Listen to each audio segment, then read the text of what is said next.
Right now, with a word of prayer. So let us bow our heads and close our eyes as we approach our Heavenly Father. Let us pray. Gracious, loving Father, please forgive us of our sins by justifying us, not imputing the carnal mind, and imputing the divine mind of righteousness to us, that we may have your divine nature dwelling in our hearts through the faith or character of Jesus Christ, that we would by this be brought to keep your commandments, that we may testify that thou art God alone, and so finish the work upon this earth. This that you are teaching us here today is part and parcel of our growth to face what is to come in the future. May we learn these lessons faithfully. And may we humble ourselves, recognizing that we are nothing and you are everything. Thanking you again for freeing us from heresy and for planting our feet upon pure truth through the truth of Jesus Christ, the plan of salvation. Amen. Okay, so we are continuing our discussion, Crucifying Christ Afresh. Crucifying Christ Afresh. And drawing two circles here. Alright, so just watch what I've done, right? So this is what I'm doing here.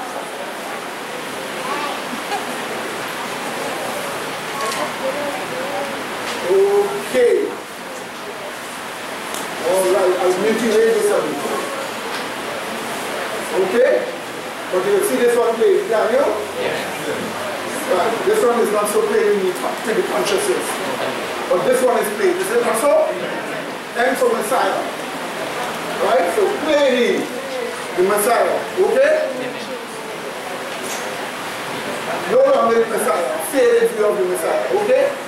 You see this here, right? Okay, great.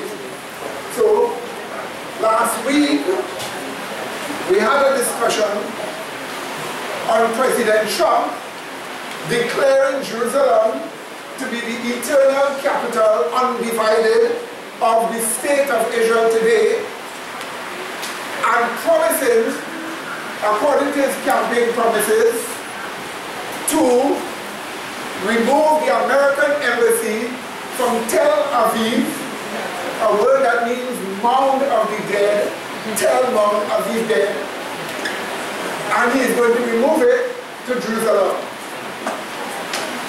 This was, in 1996, made law in the United States of America.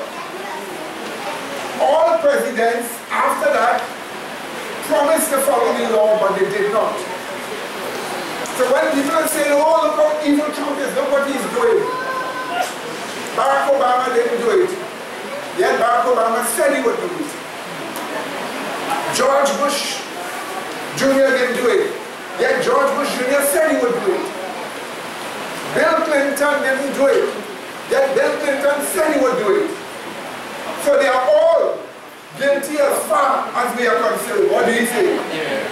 They may not have the courage to do it, but to be guilty of a wrong and not have the courage to stand by your principles makes it doubly evil. So here, we want to look at the significance of this declaration of Jerusalem as the capital of Israel, as the Bible says. We are not going to look at it in the way the evangelicals with their false prophecies look at it. But we want to look at it as the Bible signifies about it. We did not learn about Jerusalem from secular teaching. We learned about it from the Bible. We did not learn about Israel from secular archaeology. We learned about Israel from the Bible. So we are going to go to the Bible to find out what the Bible says about taking the capital about taking Jerusalem and making it the capital of Israel. Last week we showed you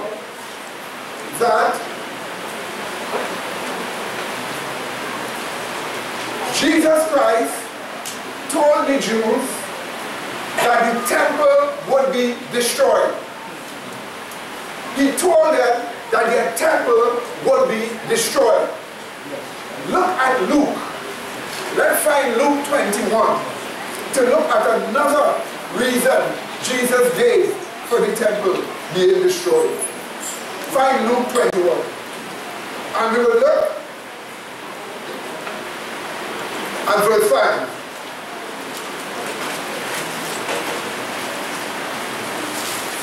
Verse 5. Is it found? Is it found? We quote.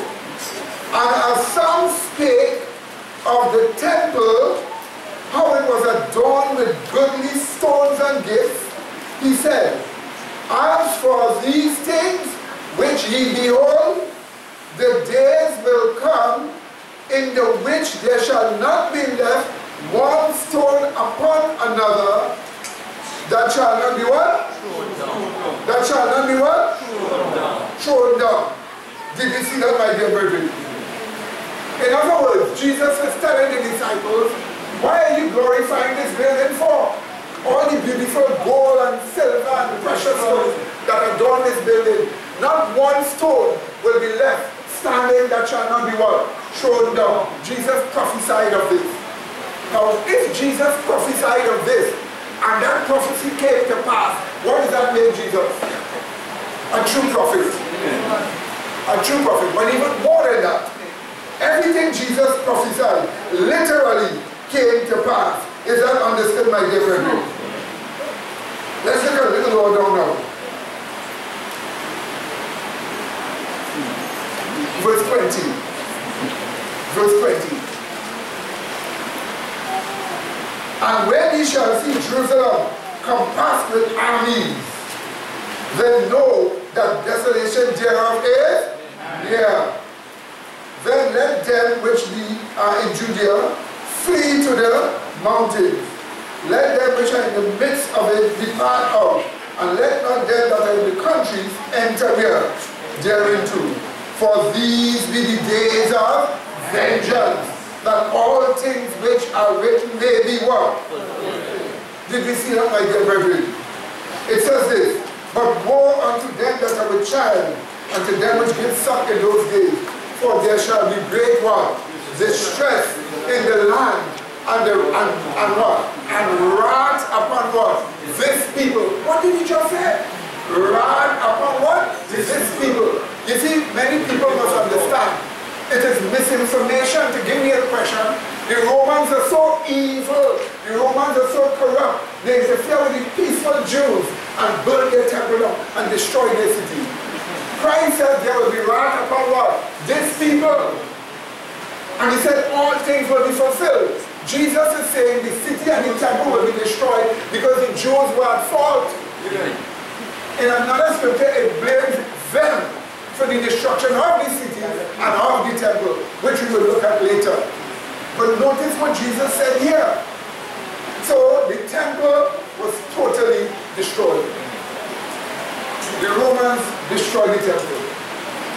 But before the Romans destroyed the temple was a husk with no value at all. Did you hear that one? I said before the Romans destroyed the temple was already a what? A husk with what? No value at all. Let's look at Ephesians 2 to show you that. Yes. A husk, something like they put the husk over a straw that they just shake it down. Of course, it burned that fast. Yes. So we turn to the Ephesians chapter 2, verse 15. Having abolished in his flesh the enmity. Did you see that? Even the law of commandments contained in what? Ordinances, for to make in himself of twain what? One new man. Now this scripture is showing us that the Jews were using the fact that they were practicing the law to make them different to the Gentiles. But we're told Christ abolished what? In his flesh the law of commandments contained in what? Ordinances. It didn't say contained in 2 tables of stone. Is that understood? So we are talking about a law here that was ordinances. The 10 Commandments is not an ordinance. Right. To require thou shalt not kill is not an ordinance. Amen. To tell a person remember the Sabbath day or don't have false gods is not an ordinance. Amen. That's a command of God. Amen. But here you have commandments that are what? Ordinances. We are told Christ abolished them in his flesh. Now when Christ died, 31 ACB, and went back into heaven, 31 ACB, he was no longer on the earth. He had abolished all those ceremonial laws. Amen. They were all abolished. Were they not abolished? Yes, they were. So then therefore, if they were abolished, what was the purpose of the sanctuary? There was no purpose.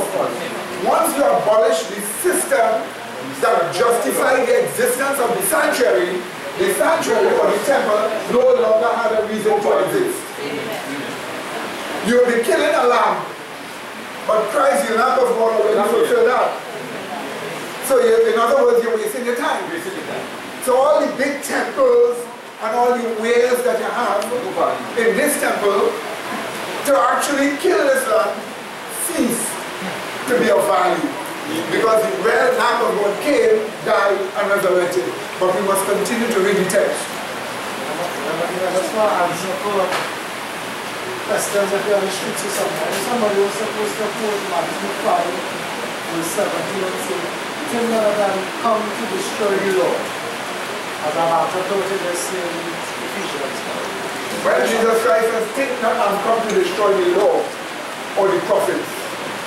I have not come to destroy, but to fulfill. The law and the prophets here was the writings of Moses, called the law, and the writings of the other prophets. But when Christ said he didn't come to do away with the writings of Moses and the prophets, he meant by destroying the 10 Commandments.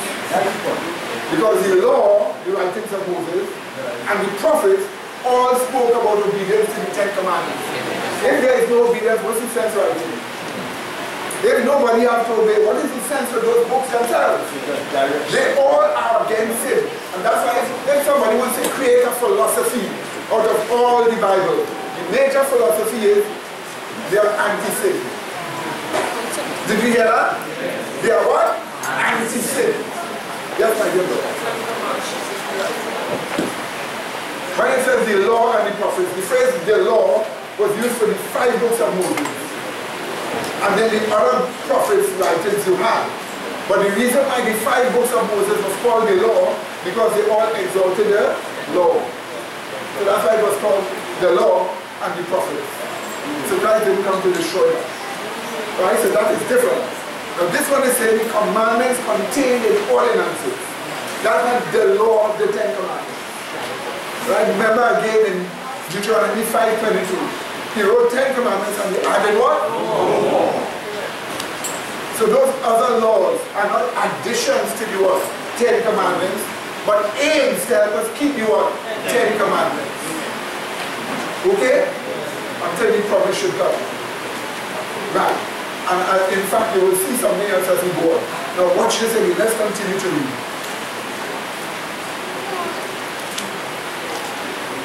Verse 15 again. Having abolished in his flesh the enmity, even the law of commandments contained in ordinances, for to make in himself of 2 one new man, and so make a peace, and that he might reconcile both, that is Jews and Gentiles, unto whom? God, in what? One body, by what? The cross, having slain the enmity what? Thereof. Did you see that? So by the cross, so when Christ died on the cross, all the sacrifices were abolished. All the animal sacrifices were abolished. The death of Christ abolished them. Let's look at further proof of it in Colossians chapter 2. Colossians chapter 2.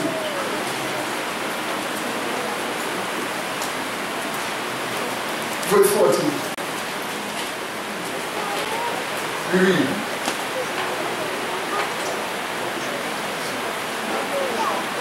Colossians chapter 2, verse 14.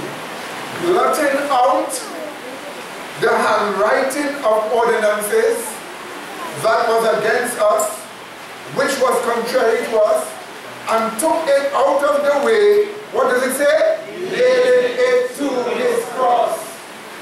So when Christ was nailed to the cross, what was he showing? The handwritings of laws. Remember, the Ten Commandments are written by the finger of God on two tables of stone. And all the other ceremonial laws are written by Moses' hand. Got that, right? So the handwriting of ordinances wasn't the Ten Commandments. And those handwriting of ordinances have a whole host of symbols and ceremonies in it. And we are told they were all nailed to the cross. So Christ died 31 ACD. Nailed to the cross is all the animal sacrifices. So the temple is there, and what's going on in the temple? They're killing animals because they reject Jesus as the Messiah. Did you see that? And they had about 37 to 39 years again before all that would cease. That's what Paul spoke about in Hebrews chapter 8. Hebrews chapter 8, verse 13. Verse 13. In that he said a new covenant, he had made the first old. Now, Paul is writing this in 66 years ACB. By 4 years later, the temple with all the sacrifices will be what? Destroyed. So that Paul knew. So hear what he said. Read it again. In that he said a new covenant, he had made the first one old. Now that which decayed and what? Waxing old is ready to what? Vanish away. Did you see that? So you know vanishing away was going to come. By the way, the word old here in the Greek is antiquated. An antique. But notice the covenant was called the first covenant, and then you have the second covenant. But in that he made, in that he said, let me read it again for you. In that he said a new covenant, he made the first one old. So you could only call the first covenant antiquated when the new covenant was presented. And by the way, the word new here, for those who have some kind of wrong idea, the word new here doesn't mean now come. Like I said, I get a new dress. The Greek word is kainos, and it means, listen to me, it means new as to quality or praiseworthy. New as to quality. So if a person says, oh, you're looking so new, they don't mean you're now born. They mean quality, praiseworthy. Is that understood? And that's what the word there, new means. So since the covenant, new doesn't mean now come. That new covenant is called the everlasting covenant. But it is called praiseworthy because it is the real, true covenant. It is the spiritual covenant.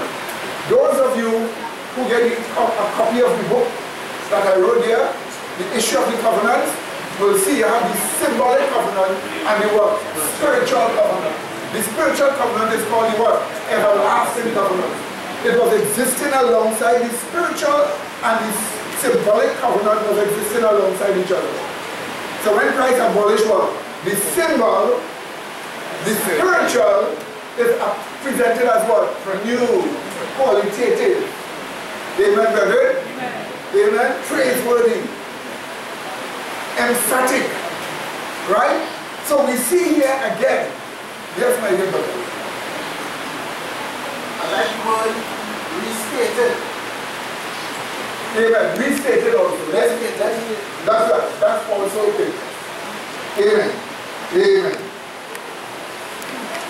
Good. Let's now look at something very important here. In Hebrews chapter 9, 6 to 10, it explains to us. Hebrews chapter 9, 6 to 10. It explains to us clearly that all those sacrifices and so on wants to be done away with. Wants to be done away with. Now, if you are an evangelical, a Protestant evangelical, you cannot believe that the Jews are right in building back a temple and bringing back animal sacrifices. As far as you are concerned, that is blasphemy. Because Christ already destroyed it all. They pointed to Christ. So since they pointed to Christ, Christ abolished it. If you go and say, well, no, it should come back, then you're denying who? So if you're denying Christ as you are, where's Messiah? Another Messiah will come in your mind. And that's what this whole thing is all about. Putting Jerusalem as the capital of Israel by declaration is to make, in the minds of the Protestant evangelicals, a new Messiah. Because they have crucified afresh. Our study is crucifying Christ afresh. They have crucified afresh the old Messiah. And that's what that is all about. If you don't see that, you're not seeing it significantly as the Bible presents it. But watch this. Let's look at Hebrews. Chapter 9, 6 to 10. We read. Follow. Now when these things were thus ordained, the priest went always into the first tabernacle, accomplishing the service of God. But into the second, when the high priest alone, once every year, not without blood, which he offered for himself, and for the errors of the people. Now stop right here. So, watch this.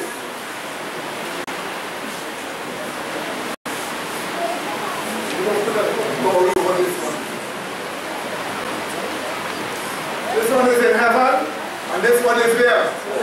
On earth. Okay? So Paul is using different terms for each. There's a temple in heaven, or a sanctuary, and there's a sanctuary on earth. We have been told the sanctuary on earth was to be abolished, because Christ was to take up his high priestly role in the sanctuary or temple where? In heaven. That's what the Bible is telling you. Once you're a Christian, you're supposed to believe that. If you're an evangelical, you're supposed to believe you have a high priest where? In heaven. But he's not a high priest from the Aaronic order. We will look at that in a while. He's a high priest after the Melchizedekan order. In other words, you cannot have an Aaronic priest now. Because all you need is a what? A Melchizedekan priest who has the power, the Bible says, our what? Endless life. Because the Aaronic priest, we are told, will not suffer to continue, but he is not dying. So that is the reason why the Bible tells us God made an oath and swear to Christ. Thou art my son, this day have I what? That's the incarnation. Thou art a priest forever after the order. That is the priesthood of Christ. So God would be born in a temple of flesh, and he would be a high priest. Amen? But a high priest, not like the Aaronic priesthood. A high priest after the order of what? Melchizedek. Who have no beginning of days, no ending of days, but abiding a priest what? Continually. In other words, a daily. Amen. You get that one? A daily. Right? Now watch this shocking thing. This is important. This is important. Let's read on. Go on.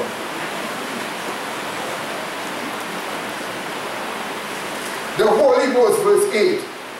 This signifying that the way into the holies, it says holies of a wrong translation. It is the way into the holies. Let me just show it to you here. Watch. This one was called watch. I'm putting an H here. Holies. This one was called H. Holy. So when you read in the Greek. Hagia, holy, holy. Hagia, holy. So the translation is not proper there. But so then don't build a doctrine over false translation. So notice what we are being told now. Let's read again. So there's a sanctuary where? And there's a sanctuary where? Right. Okay? This one here. Watch. This first apartment is called what? Holy. The one in heaven. This second apartment is called what? Holy, holy. On the earth, this first one is called the FT, First Tabernacle. So this second one here will be called the what? Second Tabernacle. But since the Bible is referring to the first tabernacle, here is how it is said. So watch what Paul is teaching. Let's read now. You ready for this? I'm reading it according to the Greek text. The Holy Ghost, this signifying that the way into the holy, watch it up here, the first apartment of the heavenly sanctuary was not yet made manifest, while the first tabernacle, this is the one here, on the earth, was yet what? Standing. In other words, while the first apartment was in service on the earth, with all the priests, the way into the first apartment of the heavenly temple of Cyprus was not yet revealed. You get that clear? Yes. You get that clear? Amen. Watch this now. So we know one thing for sure. While these sacrifices going on this first tabernacle on the earth and so on, the one in the heavenly sanctuary is not yet revealed. So that's the reason why once the one on the earthly sanctuary is finished, your eyes look there to heaven. And then let nobody take it and make it look back on the earth. And I'm going to show you a video footage here which clearly proves they only want Jerusalem because they want to build back the temple. Yes. That's why they want it. Yes, yes, yes. And you will be shocked to know that every pillar, every beam, every screw ready. Every garment they have, undergarment and all that, everything they have put away. They're just waiting. And as I showed you last week, they have to get a red heifer, a red cow, sacrifice the cow, burn it, take the ashes, put the ashes in water, and sprinkle that to inaugurate the temple. They found one in Mexico, so they even have that and all. All they need now, somebody must just build it. Yes. In fact, I suppose I have a video here showing you a design drawing of it, computer simulation of it. I suppose I have it here, so you will see how it is.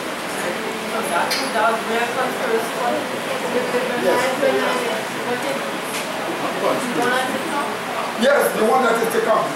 All the parts and so on, to make a computer simulation, and like if you are a drone going through it. Right? Yes. The throne of grace is in the second apartment in the heavenly sanctuary.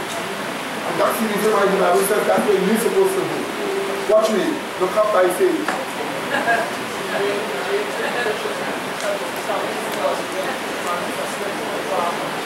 Yes.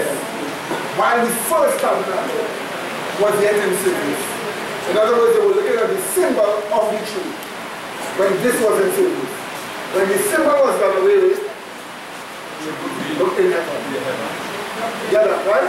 Now let's look on now. Let's continue. All these are preludes to get to understand the reality. Now let's look again. We continue.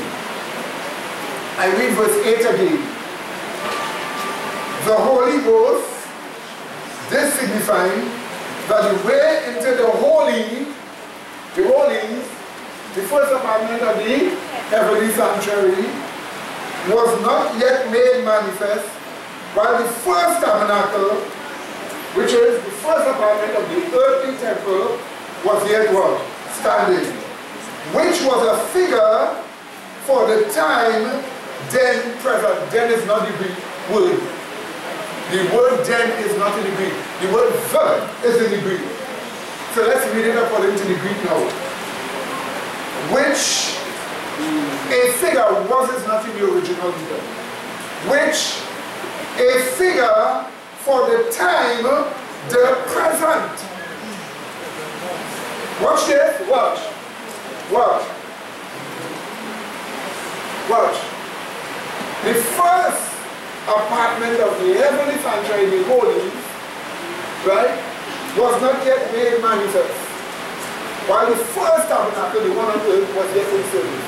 Which was a figure, or which is a figure for the time, the present. So the first apartment was a symbol of the time of the present in Paul's time. Is that understood? And what was going on in the time, the present? Christ went into the world. First apartment of the heavenly sanctuary, ministering for you. That's what we are told in chapter 6. So you understand what Hebrews is telling us. So in other words, when you're looking at it, you will say, that first apartment of the earthly sanctuary, what is it for? It's a symbol of the time what? The present now. What is happening in the time, the present now? You have a high priest over the sanctuary heaven. And go there by faith. What do you say? Amen. That's what we are being told. But watch. Let's read it. Let's see what happened in the first apartment of the earth. It says this. It says this. In which were offered both gifts and what? Sacrifices that could not make him that did the service perfect as pertaining to the conscience. It did nothing for your conscience. It couldn't make you righteous. It was just a symbol of it. It goes on. Which stood only in meats and drinks and in different washings and fleshly ordinances imposed on them until the time of reformation. That's right. So you understand that when these people were doing these things, they were doing it because a time of what? Reformation was coming when they would stop doing it. Now you are seeing how far the Jewish mind is going. The Jewish mind has lost all of this. Look at chapter 8, verse 4. Chapter 8, verse 4. Right? We read. Now of the things which we have spoken, this is the sum. We have such an high priest who is set on the right hand of the throne of the majesty in the heavens. A minister of the what? Sanctuary and of the what? True tabernacle, which was the Lord which art not man. You have Christ as your high priest. Why would you need a human being on the earth? Except you reject Christ as the Messiah. If the new Christ is not the Messiah, then a grave mistake happened. You have to rewind back. Get back a temple. Put back the sacrifices. And still wait for the Messiah to come. That is why Jews hate Christ so much. And that's why the Jewish media hate Christianity. And they do everything to destroy Christianity. Because they reject Jesus Christ as the Messiah. Now they didn't say Jesus is not a man. They didn't say he wasn't great. They didn't say noble things. They didn't say a person cannot benefit from him. What they're telling you and I, he is not the Messiah. And coming to you now, watch me. Christ coming on the earth, or Jesus coming on the earth, the prophecy was not just an ordinary man, but somebody called the Messiah, the Anointed. That was who was to come. Is that not so? Yeah. Is either Jesus was or he wasn't. The Bible tells you he was what? Jesus the Christ, or Jesus the one, Messiah. The Jews say he is not the Messiah. So we need back a temple because Titus burned on our own in 70 ACD. And we also need back the animal sacrifices and wait for the Messiah. That's a Jewish mindset. That's why Christians are way ahead. Yes, brother. Yes, brother. Why? Now, the center of these sacrifices have a lamb, and they have rejected as the personage who was sacrificial lamb, and because she could have slaughter. So why the one whole system is centered upon a suffering servant? Why do how they know that from since in Garden Eden, without the sin, there's a lamb, and the lamb was killed and so on. So what idea do we have of the Messiah if he's not a suffering servant? Nobody rejecting a suffering servant. Yeah. They have to reinterpret the meaning of the death of the lamb. They have to reinterpret the role of a Messiah. And they already said the Messiah is not to die as a common person. They already said that the Messiah is not to die as a common person. The Messiah said, take over the world. So that the new world order is to be saved of a new Messiah, which the Jews are looking for. But that Messiah is so corrupt, he requires sodomy to take it over. So it's a corrupt Messiah. Okay? Now here is one more scripture we want to read. Then I'll show you something shocking that happened.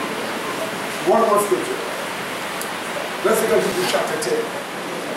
Hebrews chapter 10. We're reading 1 to 9. For the law, having a shadow of good things to come, and not the very image of the things, can never with those sacrifices which they offer year by year continually, make the comers thereunto perfect. So when you see the law here, you see the law refers to the sacrifices.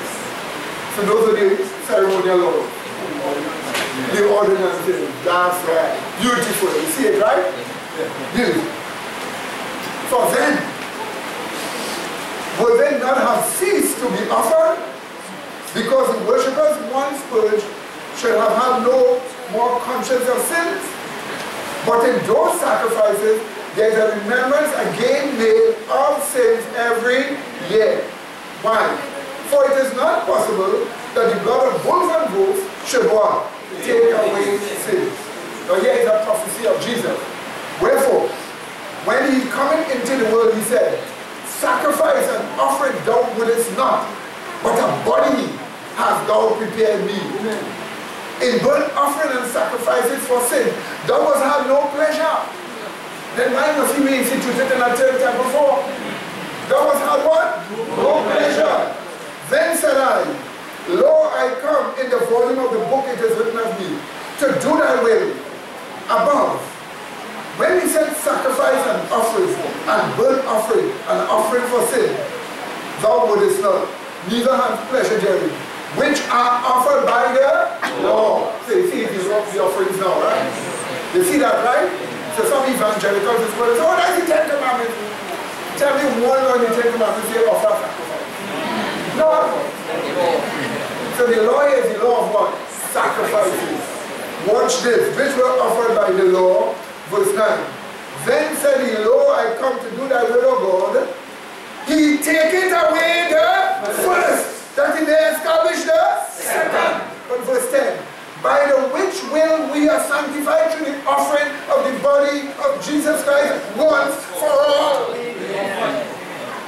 So we do not need any more animal sacrifices, because Christ is the true sacrifice. Evangelicals should know that. Evangelicals should preach that. If you believe in the Messiah of the Bible, the real Messiah, that's what the Bible says about him. Amen. What? About 363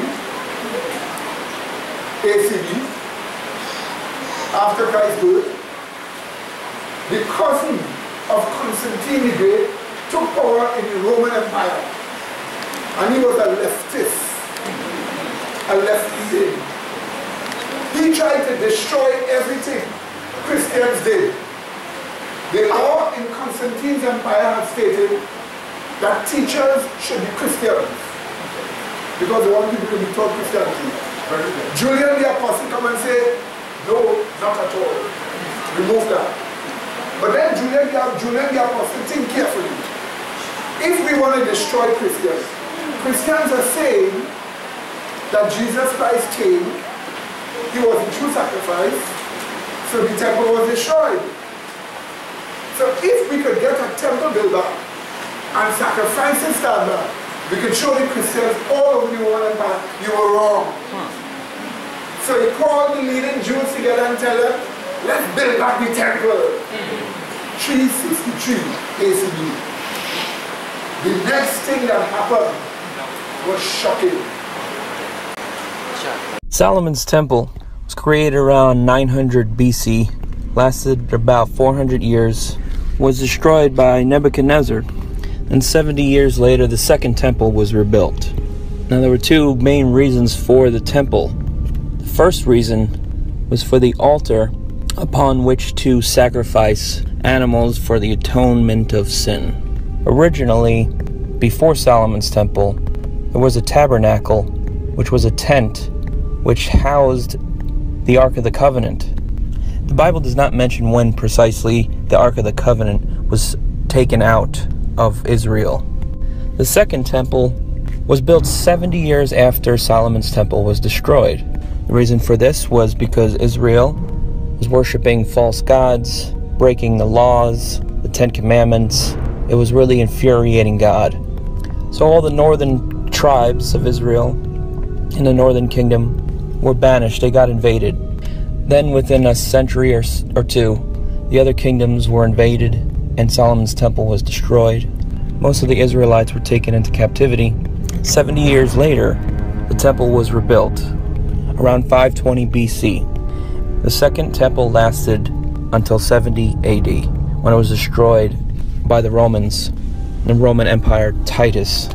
Since then, the Jews have not had a temple.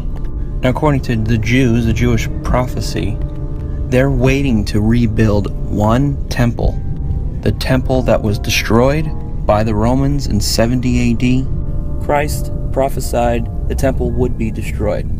Like I mentioned earlier, the whole point and reason for the temple was to sacrifice animals for the atonement of sin. Jesus Christ was the fulfillment of the covenant, the prophecy, and the promise that a Savior would come out of the seed line from Abraham.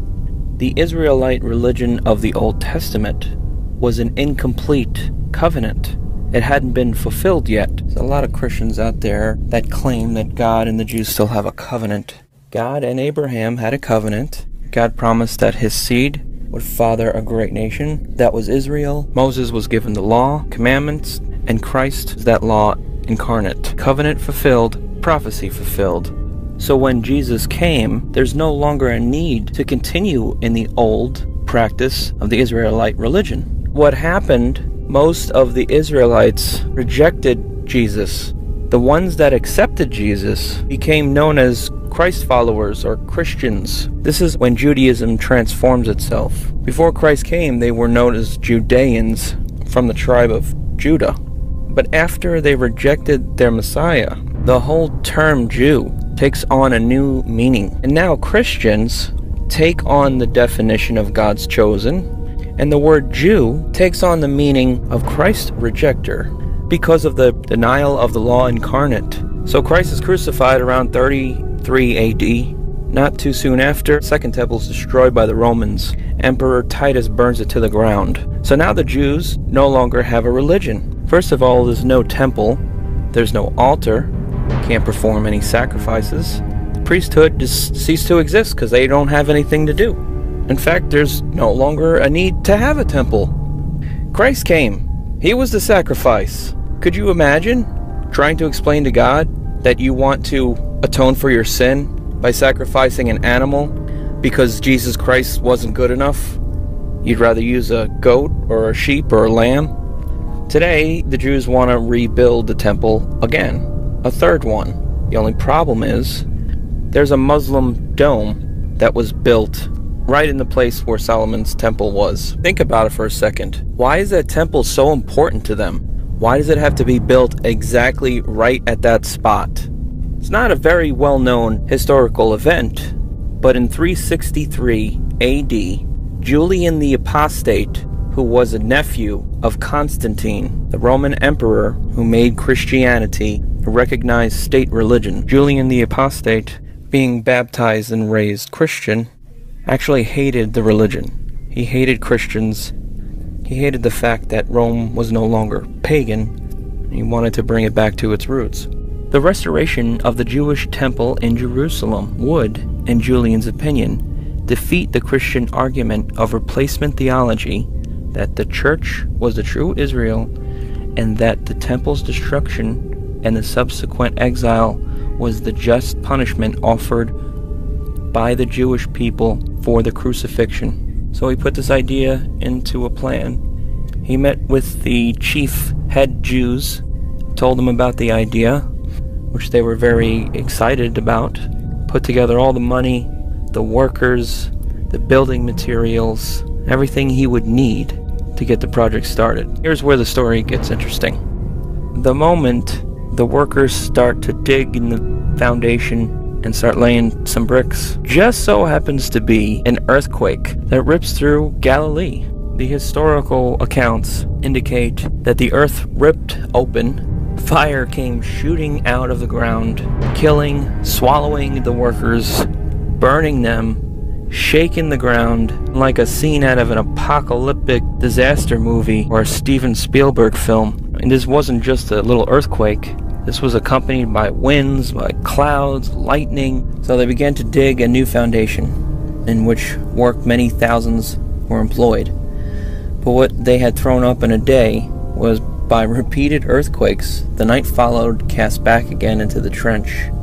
Alypius, the next day, earnestly pressed on the work with the assistance of the governor of the province. There issued, says Ammianus, such horrible balls of fire out of the earth near the foundations, which rendered the place from time to time inaccessible to the scorched and blasted workmen. And the victorious element continuing in this manner, obstinately and resolutely bent as if it were to drive them to a distance, was earthquakes, fire eruption, whirlwinds, lightning.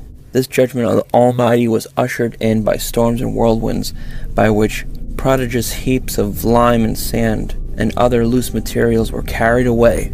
After these followed lightning, the usual consequences of collision of clouds and tempests. Its effects were first destroying the more solid materials and melting down the iron instruments. Secondly, impressing shining crosses on the bodies of the garments of assistants without distinction, in which there was something that in art and elegance exceeded all painting and or embroidery, which when the infidels perceived, they endeavored, but not in vain, to wash them out. In the third place came the earthquake, which casted out the stones of the old foundation and shook the earth into the trench or cavity dug for the new. Besides overthrowing the adjoining buildings and portices, were lodged great numbers of Jews designed for the work, who were all either crushed to death or at least maimed or wounded. The number killed or hurt was increased by the fiery eruption in the fourth place, attended both with storms and tempests above, with an earthquake below. From this eruption, many fled to a neighboring church for shelter, but could not obtain entrance, whether on account of it being closed by a secret and invisible hand, as the Father state the case, or at least by special providence, through the entrance into the oratory being choked up by the frightened crowd, all pressing to be foremost, going to try to build this temple. And there's an earthquake and fire and brimstone, lightning and wind, everything crumbling down and exploding, and you're running away, and you see there's a church nearby. You run towards the church and you can't get in. It's locked. It will not open. A bunch of the people ran towards the church, wouldn't open. They got stuck, pushing up against each other, and then the ground opens up. Okay, I just stopped that, right? Okay? I don't like how the guy is open, right? They are dead in trespasses. They're trying to reach you. But they give you a clear account of what happened. As they put thousands of workmen and start clearing away the place and bringing material, a terrible earthquake took place, the ground split, fire came out. Notice this, fire came out. Great balls of fire dropped from heaven. Hurricane come. Earthquake keeps shaking the place. All the elements went against the Jews. Thousands of them died on the spot. In fact, it had a church building not too far. Oh, they hate Christ, they hate Christ. Hundreds of them ran to the church building. But the church building was closed at that time. And right where they stand is right where the ground came them. But they didn't take the church. So a lot of them face retribution, supernatural retribution. Let them go and try and build it again to me. You see? Let them try again. Yes. If you know something as a big giant white cross in a man. At that point, a big gigantic white cross in a man showing that Christ are easy. Then why not the black example? You know? Now, look at this stuff.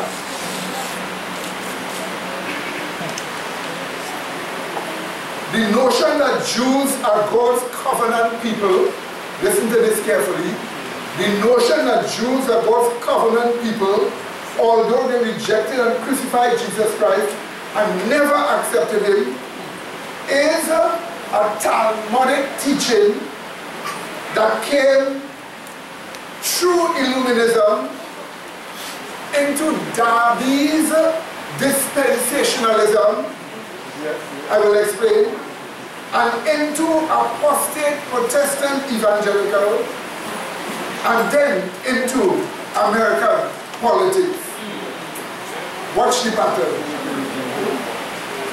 The pattern is that kind of covenant is a racial Jewish covenant. Because they are Jews racially, God has a covenant with you. What about the Chinese? What about the Africans? What about the Indians? What about the Europeans? What about the Aborigines? Oh, no. We are told just because you are Jew in flesh, God has a covenant with you. So they give the impression that the covenant is a racial Jewish covenant. So the idea of a racial Jewish covenant comes from Talmudic Judaism. It came through the Illuminati spiritualism. That came through Illuminati spiritualism, with Kabbalah and all that nonsense. And from Illuminati spiritualism, a man by the name of John Nelson Darby, the so-called founder of the Brethren Church, he took that teaching up from there and divided the history of the earth into 7 dispensations. And then one of the dispensations is the Jews must build back the temple. You see how they fit it in? So the Talmudic teaching tried to make it a Christian thing. For the first time in history, dispensationalism came up through John Nelson Darby, who was in Oxford University. And he came up with this dispensation, 7 dispensations, 7 nonsense. And to him, one of the dispensations is the temple must be built back, the law established back. And that was John Nelson Darby.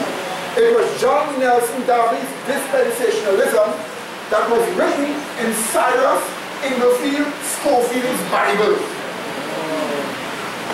But Schofield was a dunce lawyer. How could you even make a commentary on the Bible? In the commentary on the Bible, he wrote that the Jews must get the temple built back and the Jews must go back in the land. And guess what? The Jewish man that was the liaison between the British and the English in World War I, he, working for the Rothschild, found the printing of Schofield's Bible. And Oxford University printed it in England. Where did you ever hear that happening? But here is the shocking thing. At that time, the Pentecostal movement was now being born. Guess what? That Bible, thousands was printed. Not a church did it, but a Jewish man, and give it out to the churches by the thousands. So what is a Jew doing giving out a Bible to Christians free? Printed from Oxford University Press. Given out by the thousands.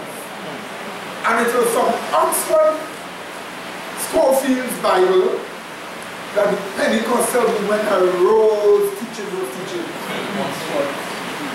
But here was the shocking thing. Today, that teaching has become a normal teaching in apostate Protestant evangelicalism. So it is from Darby's dispensationalism, it went into a apostate Protestant evangelicalism, and from that into the United States government. So if you want to blame the government, blame the apostate Protestants. Because it's from them it came into the government. I want to show you something here. I am quoting John Hagee, The Battle for Jerusalem, page 247. Here is what he said. You ready for this? Amen. The Jews are God's covenant people and will remain so to the end of time. What is that? Racial covenant.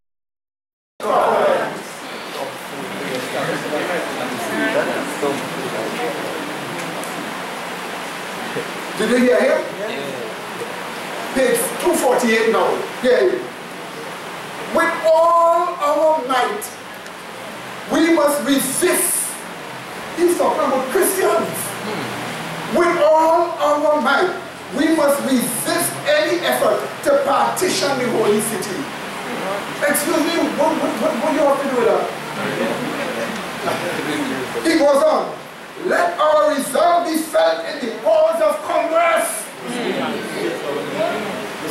Let our resolve be felt in the halls of Congress, through the corridors of the United Nations, and to every enemy of Israel. Never again will Jerusalem be divided. What nonsense is this?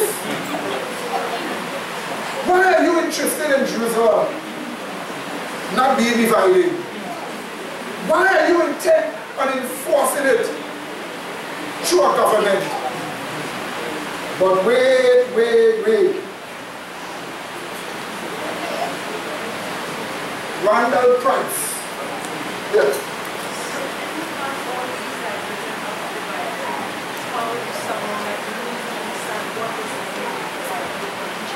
Right, wonderful statement.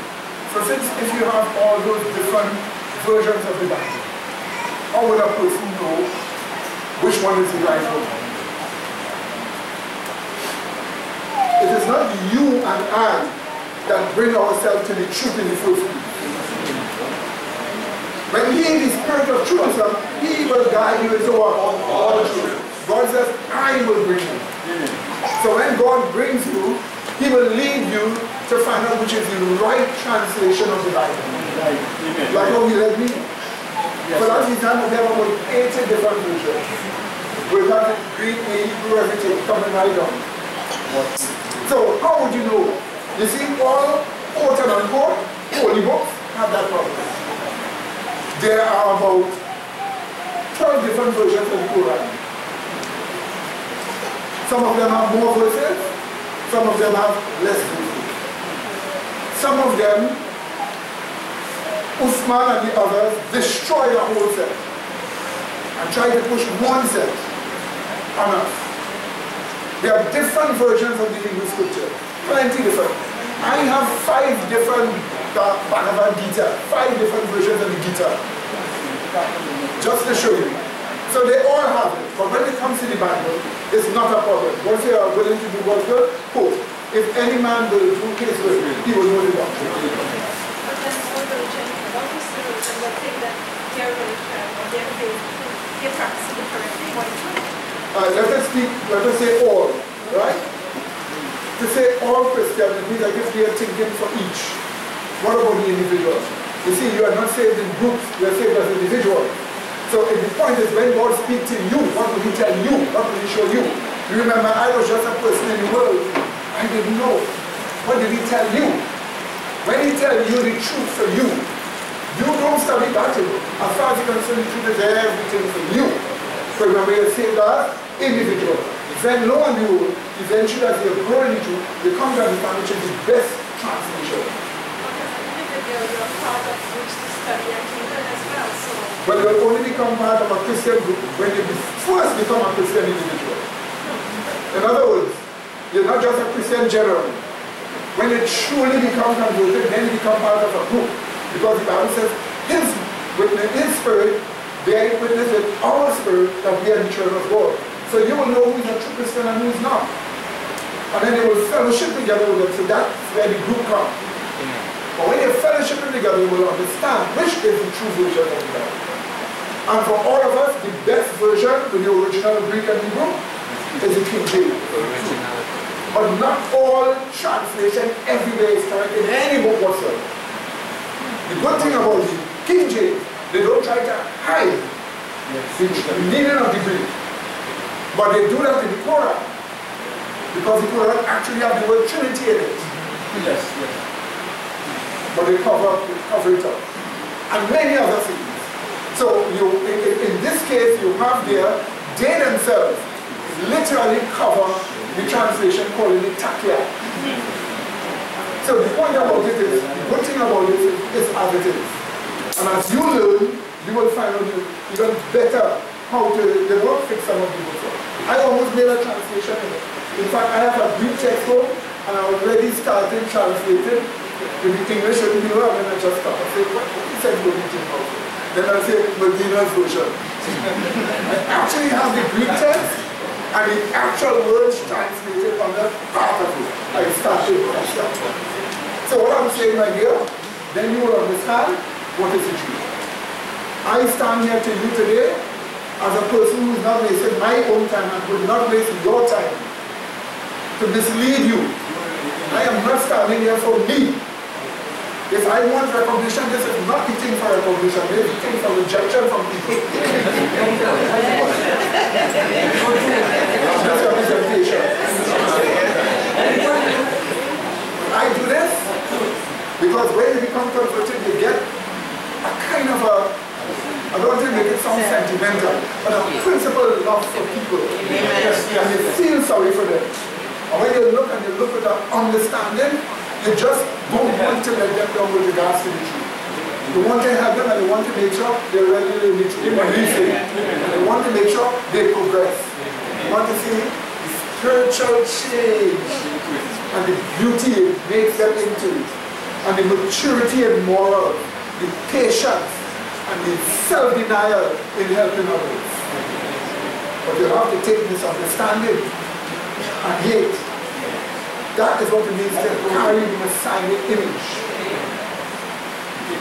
When that happens to you, nobody on this earth can tell you working for money, for recognition. If I want money, I can invent plenty businesses. But I have plenty ideas already. Ideas I know that will be. But that's not God's plan. I say nobody asks me that.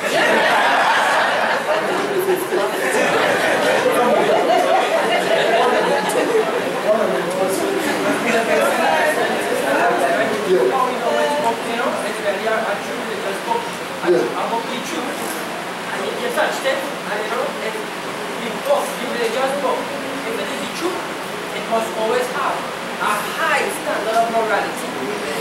It must. The morality, it mustn't be false. It must be able to lie and to commit adultery and to have 4 wives and murder. It must have a high standard of morality that upholds society. That's right. That's why the image of the Bible is sinfulness.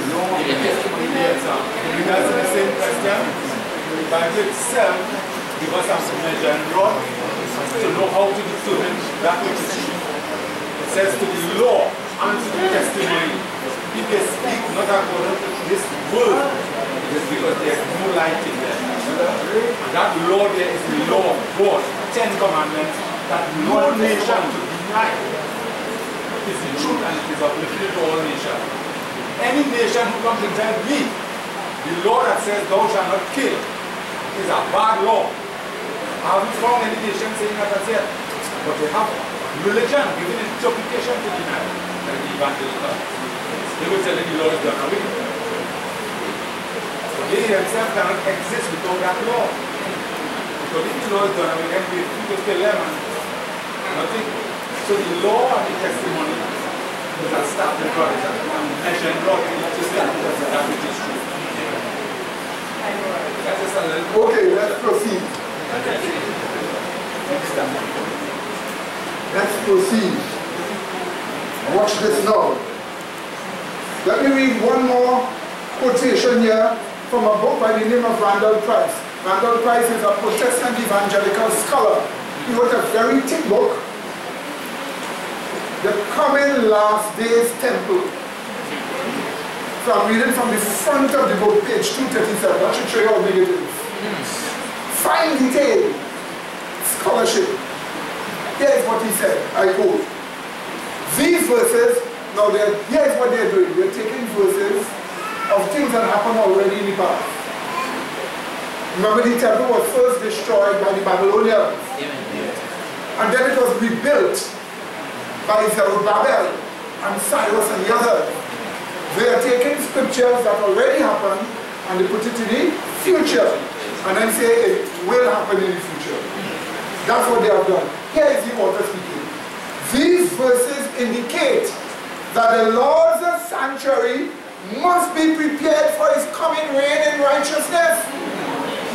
In Malachi, the priestly desecration of the temple apparently foreshadows a future ritual desecration that must be removed prior to the Lord's return to the Temple Mount. Nonsense. Amen. Malachi is speaking about the temple in his time that was being desecrated. It wasn't talking about anyone, future thing. But you see how they're doing it here, right? Thus, to whom do we lay theological blame? Hear my words. 2017. You have to lay blame for something. You have to lay blame for what President Trump did. To whom do we lay theological blame? Watch this chart again. You must teach a racial Jewish covenant. That is from in Talmudic Judaism. So we blame Talmudic Judaism. It passed through Illuminati spiritualism. And they are here today. So we must blame what? Illuminati spiritualism. Then it was structured by John Nelson Darby's dispensationalism. He is dead. We can't blame him today, but we blame him based on the past. And today, it is taught by apostate Protestant evangelicalism and then entered into the United States government. So when the United States government is doing it, who are we to blame now? Blame the evangelicals. You didn't hear what I said? What did I say? It is from this connection, listen to me carefully, next one, the next one is a video, watch this. It is from this connection that all the pro-Jewish, pro-Israeli agendas and policies come. Thus Trump recognized Israel's capital as Jerusalem because the evangelicals were behind it. We will move the American embassy to the eternal capital of the Jewish people, Jerusalem. President Trump expected to make good on another campaign promise, set to announce that the U.S. will officially recognize Jerusalem as the capital of Israel. We will move the American embassy to the eternal capital of the Jewish people, Jerusalem.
God bless you, and God bless America.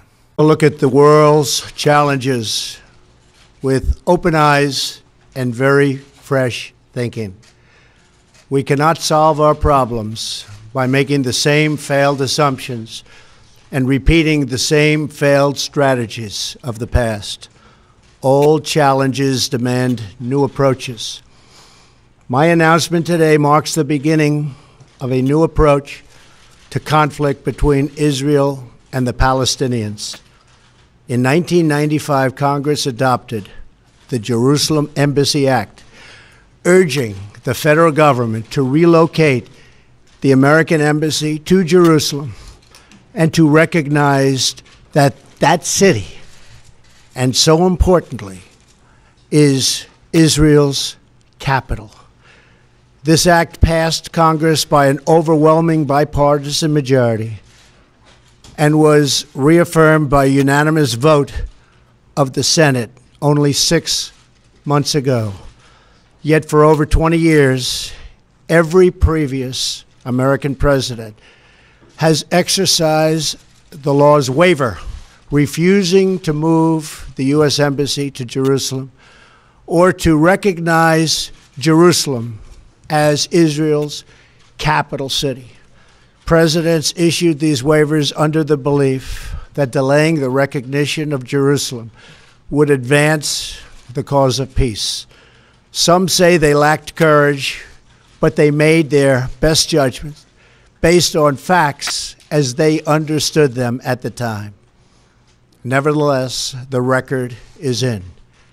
After more than 2 decades of waivers, we are no closer to a lasting peace agreement between Israel and the Palestinians. It would be folly to assume that repeating the exact same formula would now produce a different or better result.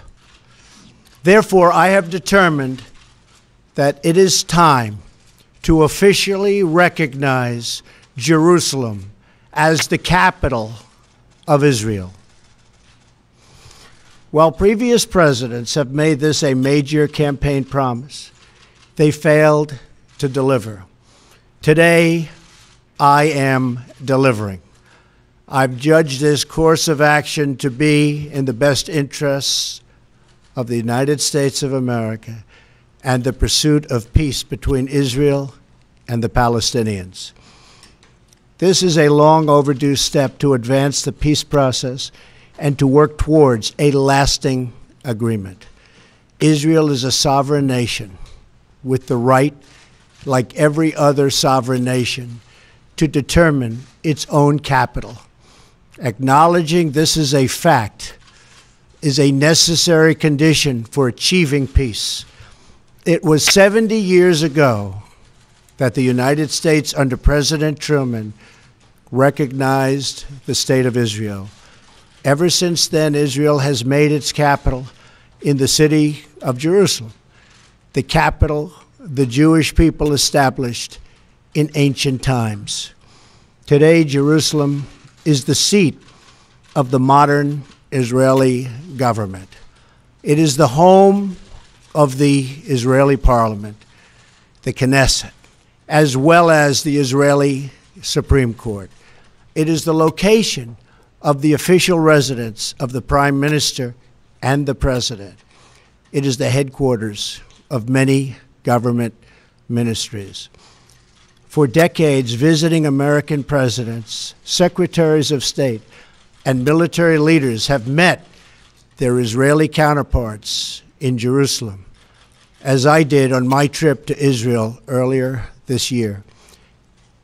Jerusalem is not just the heart of 3 great religions, but it is now also the heart of one of the most successful democracies in the world. Over the past 7 decades, the Israeli people have built a country where Jews, Muslims, and Christians, and people of all faiths are free to live and worship according to their conscience and according to their beliefs. Jerusalem is today and must remain a place where Jews pray at the Western Wall, where Christians walk the Stations of the Cross, and where Muslims worship at Al-Aqsa Mosque. However, through all of these years, presidents representing the United States have declined to officially recognize Jerusalem as Israel's capital. In fact, we have declined to acknowledge any Israeli capital at all. But today we finally acknowledge the obvious, that Jerusalem is Israel's capital. This is nothing more or less than a recognition of reality. It is also the right thing to do. It's something that has to be done. That is why, consistent with the Jerusalem Embassy Act, I am also directing the State Department to begin preparation to move the American Embassy from Tel Aviv to Jerusalem.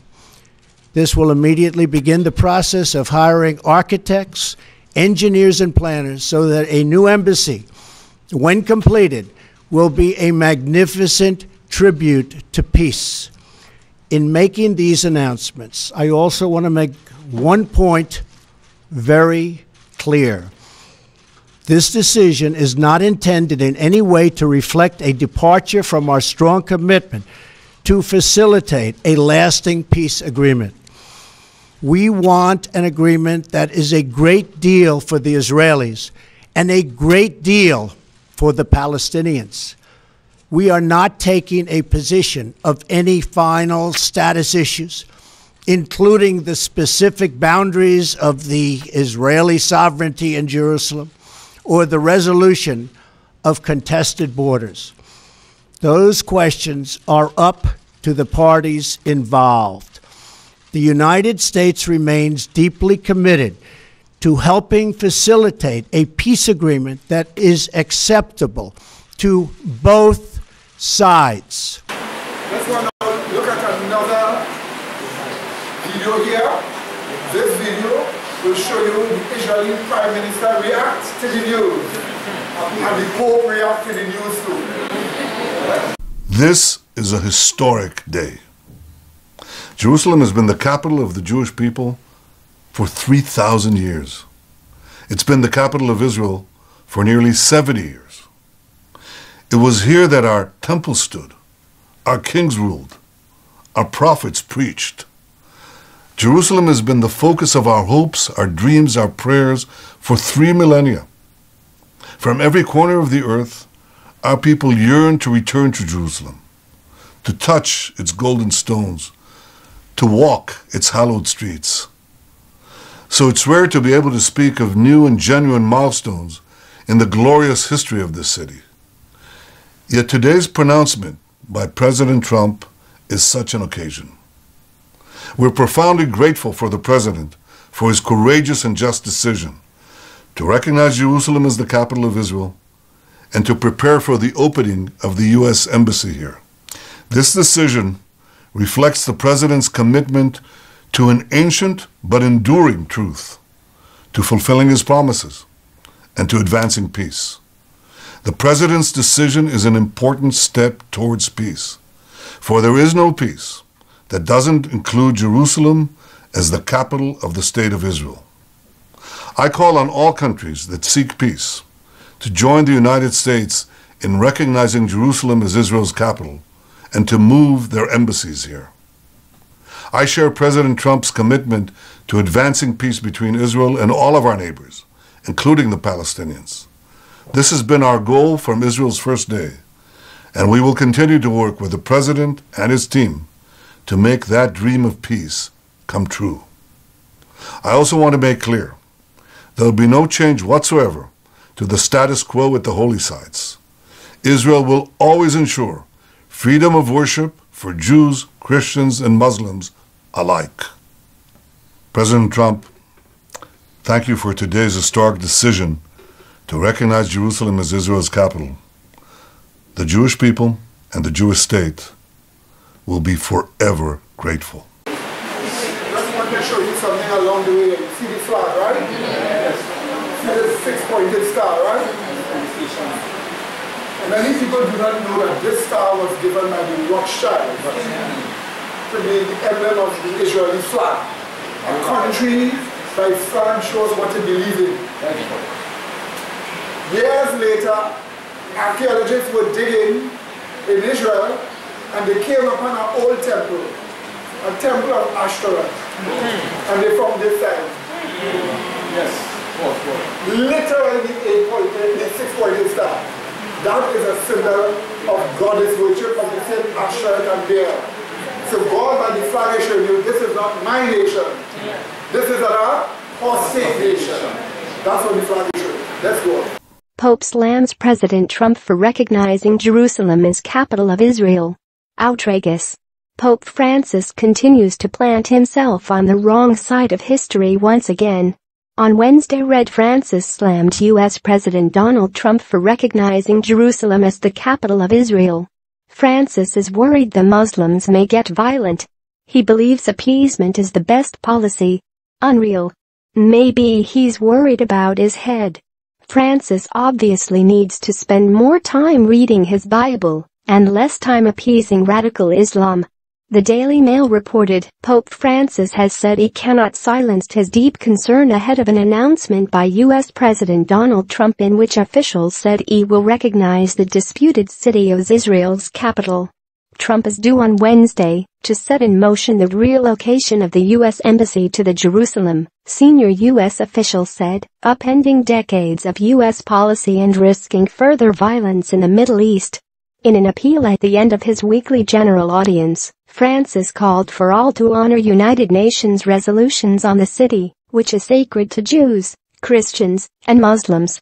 I make a heartfelt appeal, so that all commit themselves to respecting the status quo of the city, in conformity with the pertinent resolutions of the United Nations, he said. Donald Trump's expected decision to recognize Jerusalem as the Israeli capital has prompted a wave of condemnation. At a NATO foreign ministers summit in Brussels, Turkey's Mevlut Çavuşoğlu didn't mince his words ahead of the anticipated declaration. It will be a grave mistake. Grave mistake. It will not bring any stability, peace, but rather chaos to the region.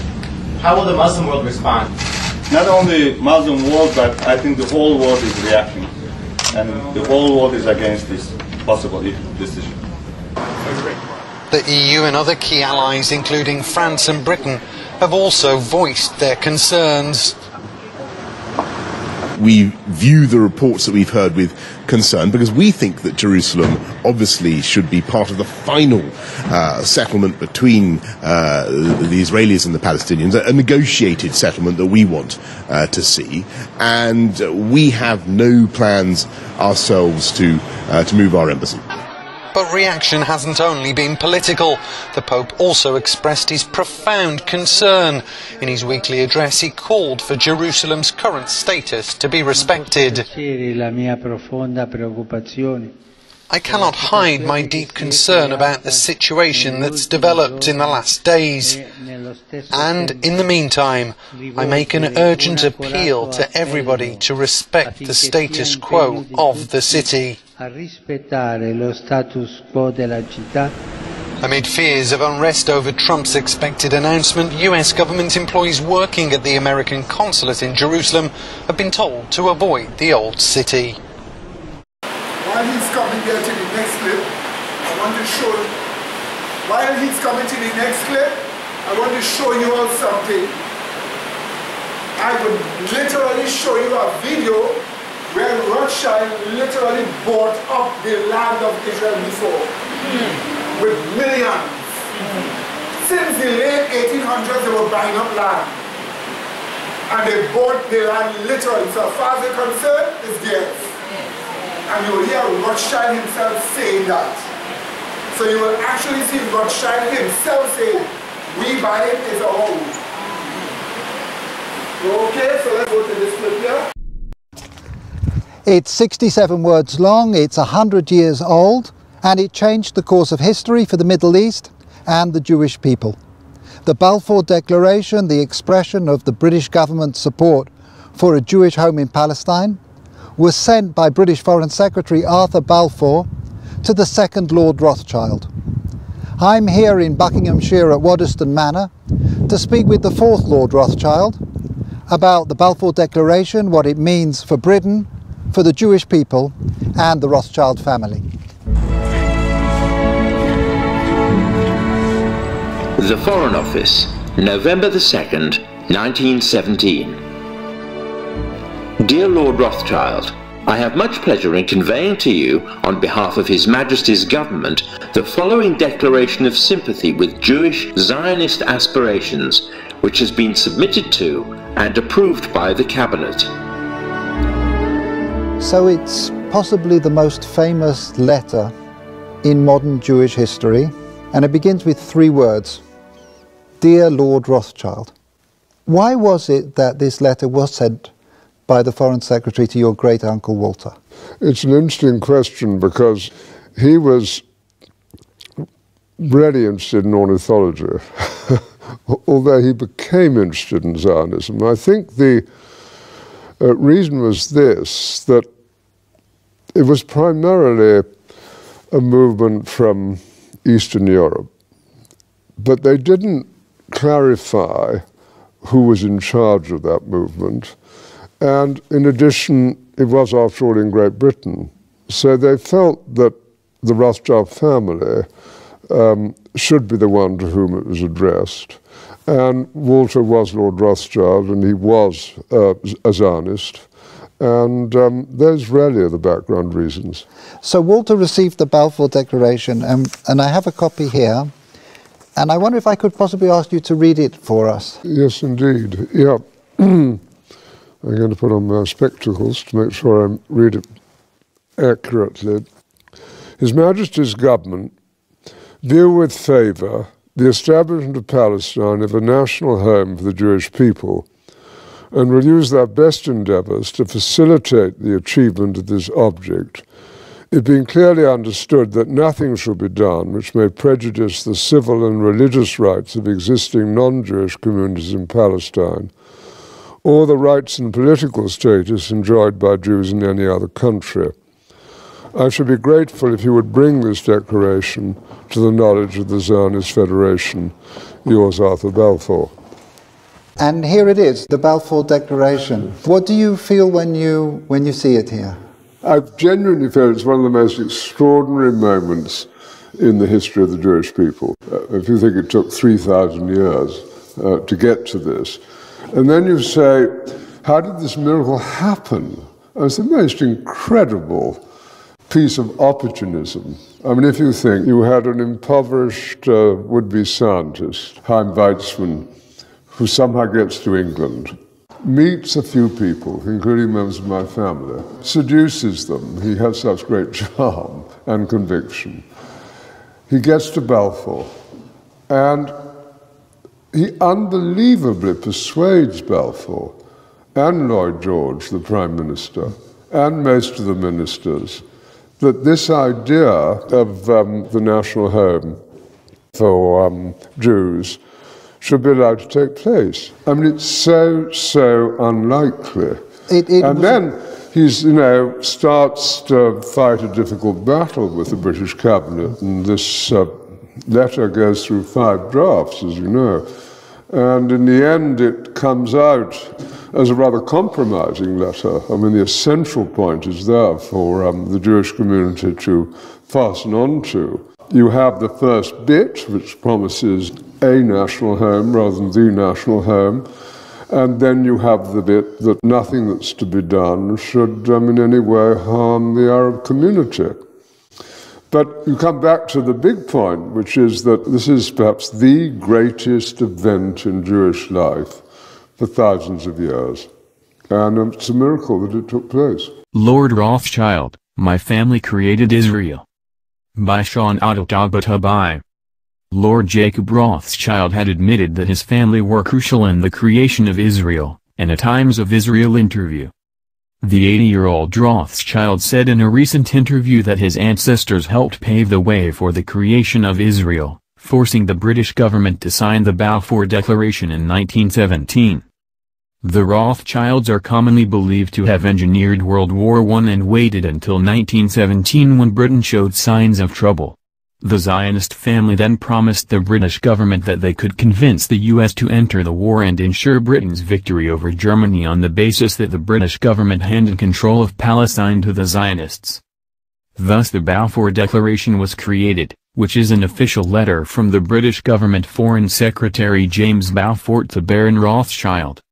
It states that His Majesty's government view with favor the establishment in Palestine of a national home for the Jewish people, and will use their best endeavors to facilitate the achievement of this object. Uprooted Palestinians reports. During a television interview, The Times of Israel reports that Balfour revealed for the first time the role of his cousin Dorothy de Rothschild. Rothschild described Dorothy, who was in her teens at the time, as devoted to Israel, and said, what she did, which was crucially important. Rothschild said that Dorothy connected Zionist leader Chaim Weizmann to the British establishment. Dorothy told Weizmann how to integrate, how to insert himself into British establishment life, which he learned very quickly. Rothschild said that the way the declaration was procured was extraordinary. It was the most incredible piece of opportunism. Where he discussed his family's role in the formation of Israel as a nation. And in today's video, we're going to talk about how this agenda has been on the table not just for decades, but in fact for centuries. Now, I'm sure I'm preaching to the choir here today when I say that the Rothschilds are an incredibly wealthy, powerful, and secretive family, and they are consumed by an all-out lust for power and control. Behind the scenes, they have been manipulating our finances and our politics, and with the ability to issue currency that is created out of thin air and then loaned to governments at interest, it is through this process that they manage to emerge on the very top of this pyramidal structure of power. But one thing I don't think very many people are aware of is the fact that this plan has been in the works for not just decades, but in fact centuries, and I am in possession of a document that can help substantiate that claim. What I'm holding right here in my hands is an original document. This was printed on November 28, 1829. This is a Niles Weekly Register. And remember, this came out at a time when the press and the media was not as controlled as it is today. So researchers and journalists were able to put this kind of information out there. And the info contained herein suggests that the Rothschilds purchased Jerusalem and they had big plans in store for that landmass. So I'm just going to pick up the camera here and we'll read this to you. Alright guys, so this is the paper in question. This is a Niles Weekly Register. And bear in mind, this was printed in 1829. Unbelievable that they were able to put this kind of information out there back then, but as we said, they weren't as controlled as we are today. So, let's have a look at what they had to say here. I'm going to very carefully open this up because, as I said, this is an original document from 1829. And here is the article. I'll read it to you now. Jerusalem. There is a report that the Rothschilds have purchased Jerusalem. We see nothing improbable that in the pecuniary distress of the Sultan, he should sell some part of his dominions to preserve the rest, or that the Rothschilds should purchase the ancient capital of their nation. They are wealthy beyond desire, perhaps even avarice, and so situated it is quite reasonable to suppose that they may seek something else to gratify their ambitions that shall produce most important effects. If secured in the possession, and which may be brought about by money, they might instantly, as it were, gather a large nation together, soon to become capable of defending itself and having a wonderful influence over the commerce and the conditions of the East, rendering Judea again the place of a deposit of the large portion of the wealth of the ancient world. To the Sultan, the contrary is of no great value, but in the hands of the Jews, directed by such men as the Rothschilds, what might it not become, and in a short period of time? The Sultan is in great difficulty. Baron Rothschild was proceeding to Constantinople, and a second rebuilding of the temple is not among some of the most strange things expected in these strange times by some of the Jews. So there you have it, folks. The Rothschilds purchased Jerusalem, and as has been confirmed in this recent interview, they also formed the nation of Israel.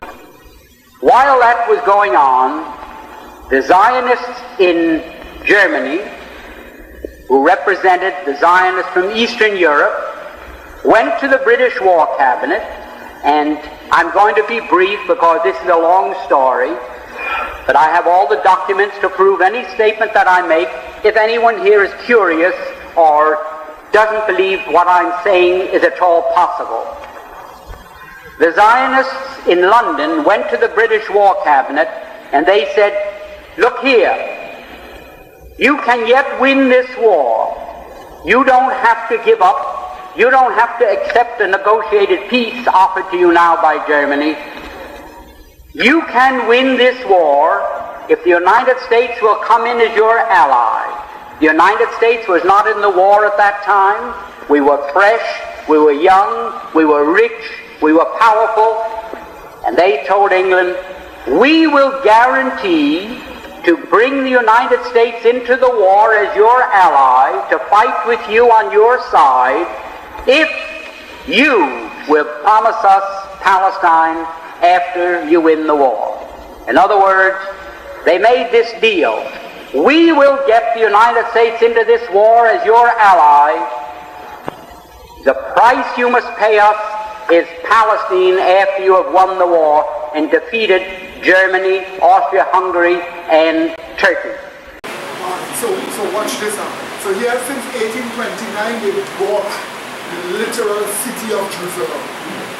They paid the Sultan in Turkey for it. And the intention was, even at that time, to rebuild the what? Temple. It has always been that.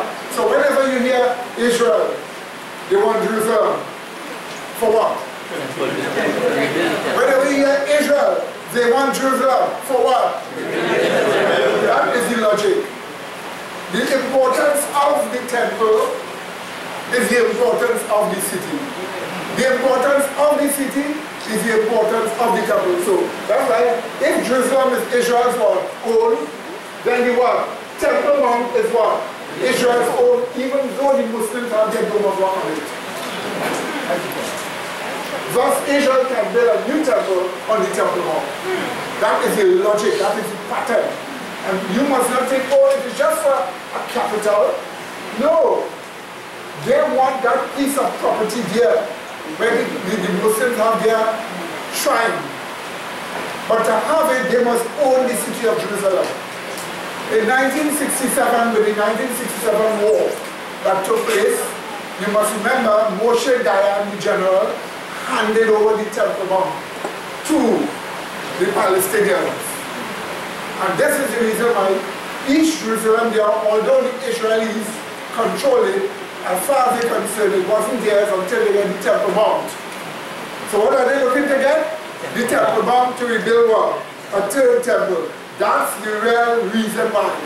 In fact, so much is that so, they have already asked President Putin and President Trump to build a new temple for them. Watch it in the next clip. Okay. So imagine they have already done that. Right?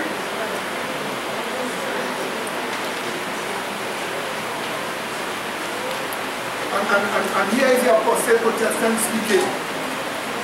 Quoting from the same book. Here is why they want Jerusalem.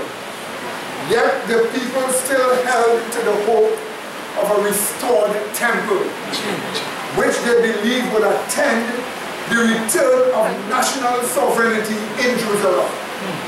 You hear the own words? Yet the people still held to the hope of a restored temple, which they believe would attend the return of national sovereignty in Jerusalem. So to them, get Jerusalem back, and what you get? The temple to rebuild. So let's hear what they already asked President Trump.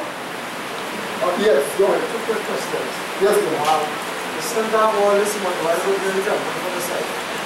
Sorry? See, they have so much money, why don't we build it for the site? See, they have so much money, why they don't build it for themselves? You expect the Jews to take the heat from the Palestinians and the Arabs? They want the powers that be with plenty money and plenty weapons to do it for them. So that in case their people are attacked, they will defend. You understand? Their people with their military. And the hypocrites, they saw no Russia is no longer communist, that Russia is now a Christian country, and that Putin is a Christian. They come and ask Putin to do it as a Christian. You see that? They know.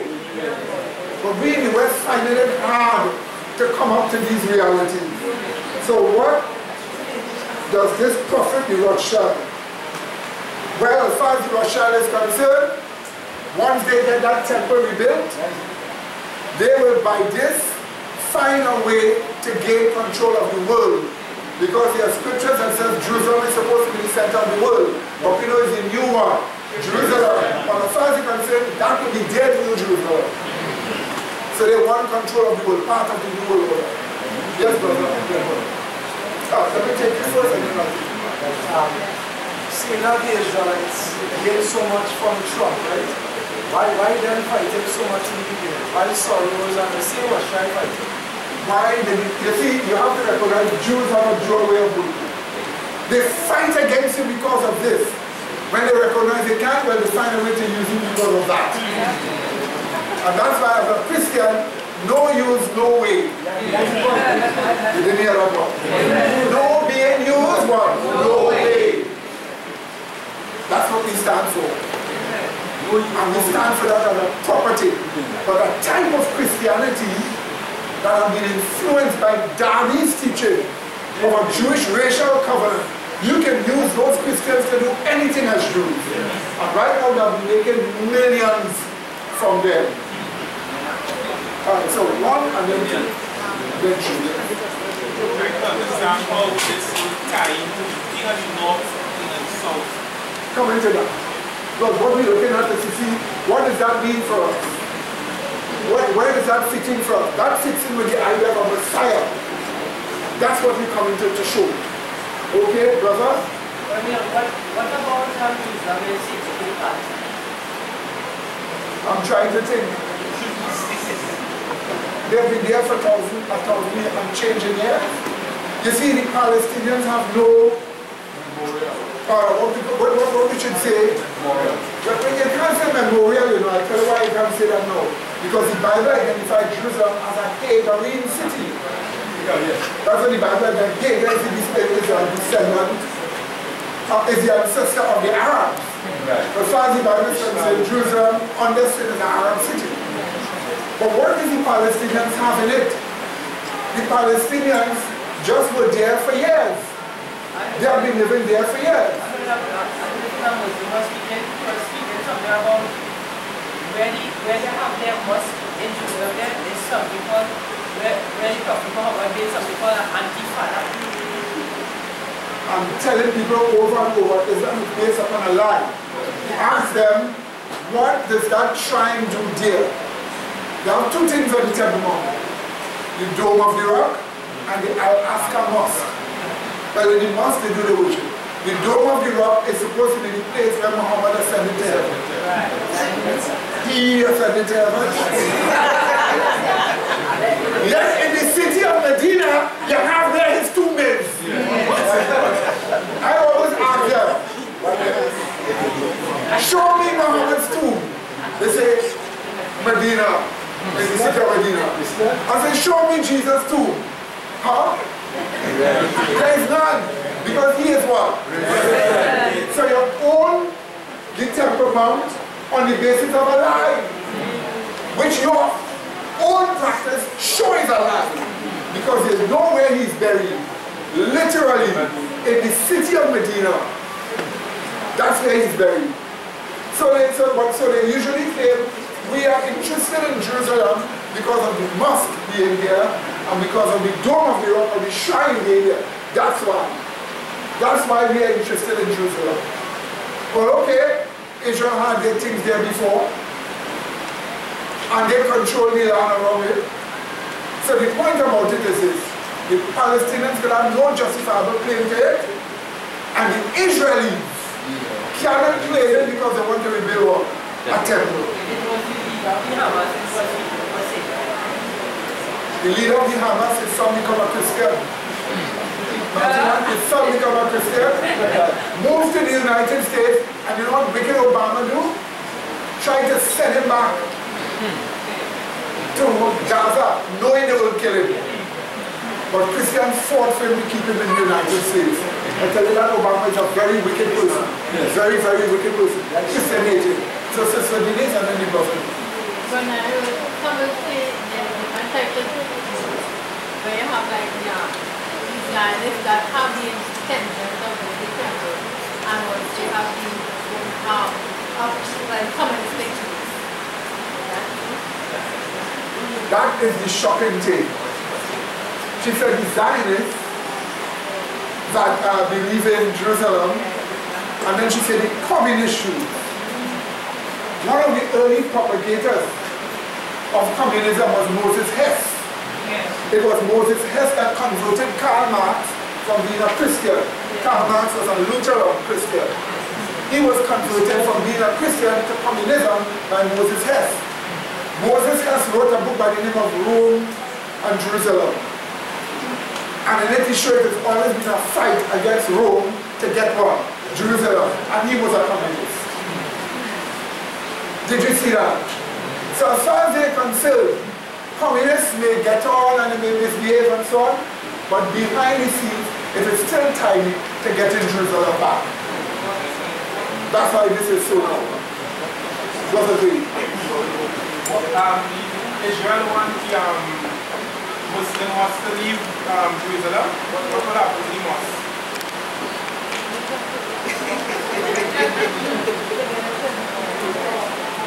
If I'm right in the video here that you will see, they have done something to the rocks where the dome of the rock is to make it deteriorate so that it will fall. Some years ago, in the 1980s, a crazy Australian Christian come with a whole set of bombs strapped on him, run to God, blow up the bus by killing himself. But for some reason, God stopped it, because blood would have flowed. So they want to find ways. When they had the war with Saddam Hussein, and Saddam Hussein was shooting his club missiles, Jews literally went and prayed, oh Hashem, let one fall on the dome of the rock. Oh Hashem. They wanted to be destroyed, that they would get to build back the temple. Now let us progress now. I want to show you, they asked President Putin and President Trump to rebuild the temple already. You will say, brother, that is shocking, but that shows how far we have reached. But why that? For a reason. And that's what we want to come to. I cannot show you the real issue with the Messiah unless we go through this. So we are almost about to reach the part with the Messiah. So I'm just asking for a little patience now as we go through this next video. Well, when you have the agree?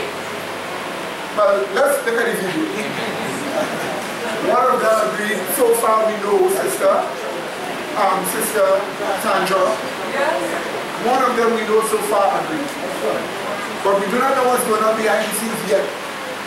Next video. And the headline is, the Sanhedrin asks Putin and Trump to build the third temple in Jerusalem. And that is a very significant event when it comes to Bible prophecy that I will get to after I read this article for you.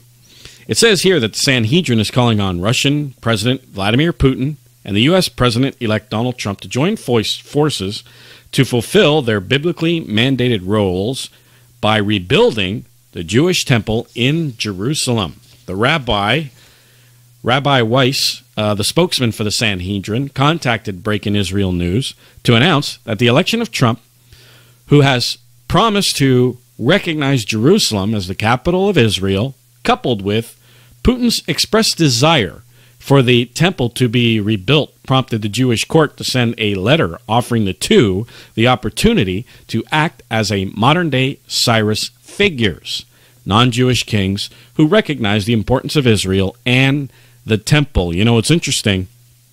Lately, people are starting to call Donald Trump, they're saying that he's a type of a modern-day Cyrus because of his love for Israel, the Jewish people, and the Jewish faith.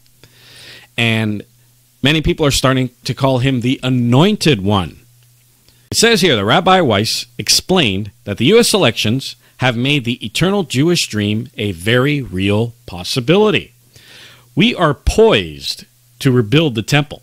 The political conditions today in which two of the most important national leaders in the world support the Jewish right to Jerusalem as their spiritual inheritance is historically unprecedented. The Sanhedrin letter notes that Trump's upset victory was due to his support of Jerusalem and reminds Trump of his campaign promise to move the U.S. Embassy from Tel Aviv to Jerusalem, effectively recognizing the city as the capital of Israel. So once they do that, of moving that embassy from Tel Aviv to Jerusalem, it recognizes Jerusalem as the capital of Israel. Now think of it. How are the Iranians going to feel about that? And the Palestinians, how are they going to feel about that? And then it talks about Putin and how he desires for the temple to be rebuilt. And then it says, but now that in the incoming U.S. president is a potential ally in the project, the Sanhedrin believes it is time for Putin to take an active role in rebuilding the temple. Rabbi Weiss emphasized that supporting the Jewish claim to Jerusalem would bring benefit Russia and America as well as the entire world. The leaders of Russia and America can lead the nations of the world to global peace through building the temple, the source of peace, Rabbi Weiss explained. This will offset the disgraceful UNESCO resolutions that are the root cause of increasing terror and violence.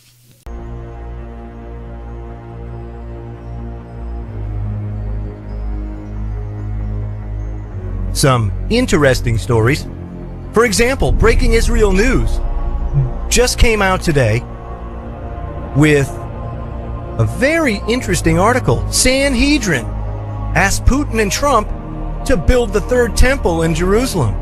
Now, a lot of people out there know about a lot of the biblical prophecies that have to do with the third temple and what it could possibly mean as far as end-time events. Well, let me give you Isaiah 45:1. It says, "Thus saith Hashem to his anointed, to Cyrus, whose right hand I have holden, to subdue nations before him, and to loose the loins of kings, to open the doors before him, and that the gates may not be shut." It says the nascent Sanhedrin is calling on Russian President Vladimir Putin and U.S. President Donald Trump to join forces and fulfill their biblically mandated roles by rebuilding the Jewish temple in Jerusalem.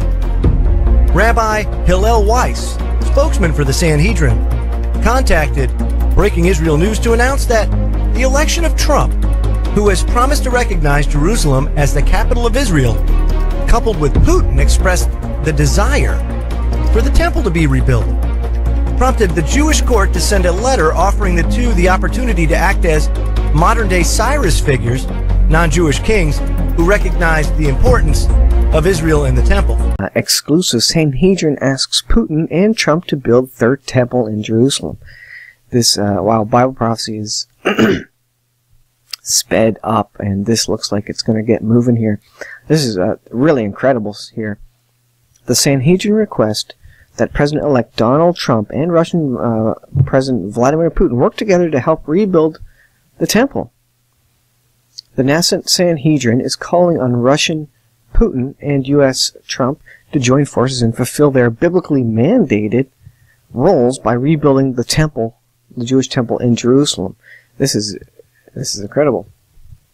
Rabbi Weiss, spokesman for the Sanhedrin, contacted Breaking Israel News to announce that the election of Trump, who has promised to recognize Jerusalem as the capital of Israel, coupled with Putin's expressed desire for the temple to be rebuilt, prompted the Jewish court to send a letter offering the two the opportunity to act as modern-day Cyrus figures, non-Jewish kings who recognize the importance of Israel and the temple. Okay, so let's hold it right here now. So let's get to this point now. Yes, this is what I was to say. The same Sanhedrin that condemned Christ have been restored. And that was so in 1980s. They restored the Sanhedrin, so they now have a new Sanhedrin. And by the way, they plan that the United Nations is supposed to move to Jerusalem and supposed to become the source of world peace. or world government, so that the world will be ruled from Jerusalem. They have all kind of plans. I tell you, Satan is coming many different ways. But here is the point. Here is the point. Okay? Here is the point. Turn with me to Romans chapter 2, verse 27. And then 1 John 2:22. So Romans chapter 2, verse 27. As far as the Bible is concerned, all these symbols of Christ were abolished when Christ came. Did we show you that? Yes, we do. We did from the scriptures. So therefore, to build back a temple and restock it with animal sacrifices is to deny Christ. So you can use the animal sacrifices to deny Christ. Let's look at an example here in Romans chapter 2 and verse 27. And shall not uncircumcision, which is by nature stubborn. Uncircumcision is the Gentiles. Yes. So when you say uncircumcision, which is by nature, you mean the Gentiles. And the circumcision is the Jews. Yes. So the Gentiles will call you what? Uncircumcision. And the Jews will call you what? The circumcision. So let's read now. We don't know. And shall not uncircumcision, which is by nature, if it fulfill the law, the Ten Commandments, judge thee, the Jew, who by the letter and circumcision doth what? Transgress the law. So in other words, so much that those sacrifices were abolished. If the Jews, by the letter of the law, the ceremonial law, and circumcision, right, were practicing it, they would be transgressing the law of God, which would be a denial of Christ. So when you deny Christ, it means denying his messiahship. So if you deny his messiahship and you practice God's laws, which were already fulfilled in him, you are breaking the law of God, the Ten Commandments. Proof of that it is the messiahship of Christ that is being rejected, 1 John 2:22. Yes, sir. Yes, but to show you how terrible it is. Alright, it is one the Old Testament. The Old Testament exists, and the guy needed to put it back to the Old Testament. But when it is to talk to the Jews, right? I have some talking to them. When it talk to the Jews, they say Paul doesn't ever exist. But they can't say Simon Megas never exists, he's a Jew. And they can't say Theodorus never exists. So in other words, they say the apostle never exists, but the revolutionary exists. You know, so it's very sure that the New Testament is true, but they just want to stick to the Old Testament. I'm not wrong. Amen. Now watch this now, quickly here. 1 John 2:22. Read it. Who is a liar, but he that what? Denieth that Jesus is the Christ or the Messiah. He is what? Antichrist that denied what? The Father and the Son. So if you deny that Jesus is the Messiah, they deny the Father and the Son, because the Father sent the Son. So the point about it is liars that deny the messiahship of Christ. And remember Christ telling you of your father there? And the lust of your father you will? He was a liar from a murderer from the beginning. And he abode not what? In the truth. Okay? He's a liar and the what? Father of it. That's what we are told. So we know one thing for sure. Being a big liar is denying the messiahship of Jesus. So watch this now. Watch this now. Turn to 1 Thessalonians 2, 15 and 16. 1 Thessalonians 2. Right? 15 and 16. So watch me. They deny that Jesus is the Messiah, therefore what do? You crucify him. So if you want to follow animal sacrifice, watch me, animal sacrifice, you're denying Christ. But they deny Christ so much you crucify him. So denying the messiahship of Jesus is crucifying Jesus. Did you get that clear? Denying that Jesus was the Messiah is what? Crucifying the Messiah, like the Jews did. Therefore, if you deny he's the Messiah today, you're crucifying crucifying him what? Which we will look at. First read this quickly. 1 Thessalonians 2, 15 and 16. Have you found it? Yes. We read. Let's read verse 14 to the context. Oh, the last word in verse 14. The Jews. You see it here? The Jews who both killed the Lord Jesus and their own prophets and have what? Persecuted us, and they what? Please not God. And are what? Contrary to all men. Doing what? Forbidding us to speak to the Gentiles that they might be what? To fill up their sins what? Always. For the wrath is come upon them to the uttermost. That is scripture. How come evangelicals never see this? And pushing this racial Jewish covenant. They never see this text. Right? So somebody asks, what is the Messiah mean? The word Messiah, anointed, means somebody chosen of God for a particular purpose. And since Christ was the chosen of God for a particular purpose, to die for our sins, to take the kingdom, he therefore is the Messiah. Alright? Yes. You just said to die for our sins, right? Yes. A lot of Christian people were thinking that they could do everything and he had all that was dying for their sins, for our sins. Right. Can you explain that for the Christians? Right. In the Bible, when it says Christ died for our sins, it doesn't mean in place of our debt. That's why we are still under debt. It means he provided a means by his death to change us, that we will be free from sin. So in other words, he gave us, he suffered for our sins on the cross to show us how bad our sins are.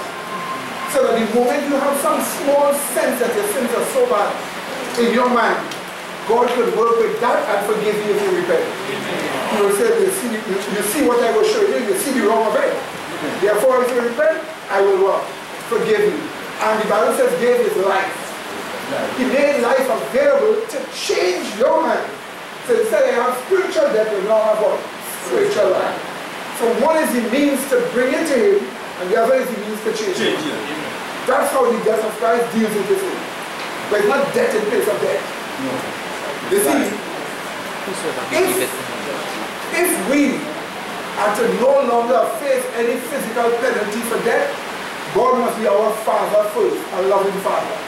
And if your child does something wrong, and you're a loving mother or father, whatever you may be, and the child repents because the child see how you're paid at what you did, and you say, I forgive you, would you then go and take and go and kill some child or beat some other child for that? No. What you will simply tell the child, I don't hold it against you. So if you don't want God to hold your sins against you, repent and be changed. And that's what the death of Christ was supposed to achieve. Other evangelical church don't know that. They have the old Babylonian idea of the death of Christ, which came from the Roman Catholic Church. We are not Romans. Amen. We're spiritual Jews. Amen. There's always a fight between Roman and Jews, right? The smart Jewish guy Moses has knew that and wrote a book called Roman Jews because he knew that is the fight.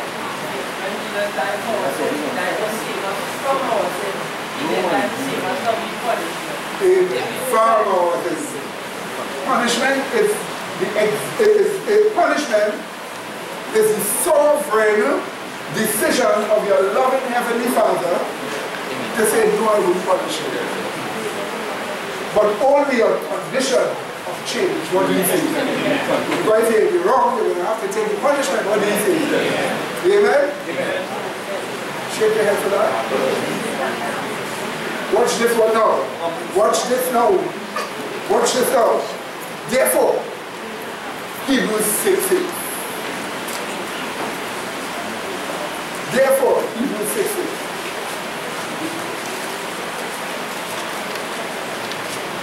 So, apostate Protestant evangelicals, by their teaching and support of this racial Jewish covenant, their teaching and their support of this racial Jewish covenant actually denied Jesus' messiahship. They, the apostate, Protestant evangelicals, denied Jesus' messiahship. Therefore, they are crucifying Christ more. I want to read something shocking for your ears here. I had to reach this stage for you to hear what the evangelicals are saying about Jesus as the Messiah. Which is this chart here. Let me remove charts that disfocus me now. Let's have a focus. I had to reach here. Hebrews 6:6 first. Quickly, read this. If they shall fall away, to renew them again unto what? Repentance. Seeing they what? Crucify to themselves the Son of God what? And put him what? So that can only happen in apostasy. Falling away again, there is falling away in apostasy. When you're in apostasy, what greatest apostasy than denying that Jesus is the Messiah? That's the obvious thing you should have accepted, amen? No. Watch this. Fix your chair. And listen to this. John Hagee, In Defense of Israel, page 167.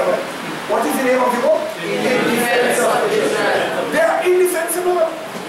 How could you defend people who crucified the Messiah? How could you be so racist of this Jewish racist covenant teaching? Here, John Hagee. If the Old Testament is replaced by the New, and the evangelicals teach that, then why are you questioning that? You mean you've gone so far now? If the Old Testament is replaced by the New Testament, why do the Ten Commandments appear in the New Testament? You're not catching the logic of that. They shock you. He is saying the Old Testament is not rejected by the what? New Testament, because the commandments appear there in the New Testament. Then John Hagee should be keeping the Sabbath. But I didn't finish reading this case. Let's read the rest.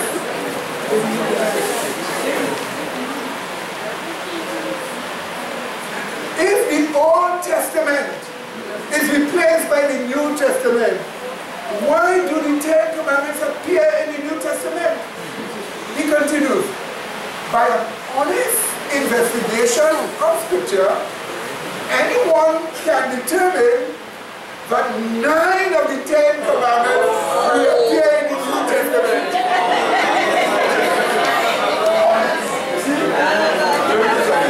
That is dishonest.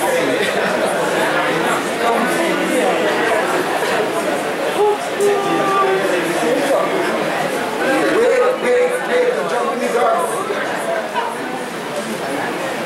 9 of the 10 Commandments appear in the New Testament. The 4th commandment, which refers to the Sabbath, is not found because the New Covenant permits any day to be observed as a day of rest and worship. That's it. Here is the shot. So there was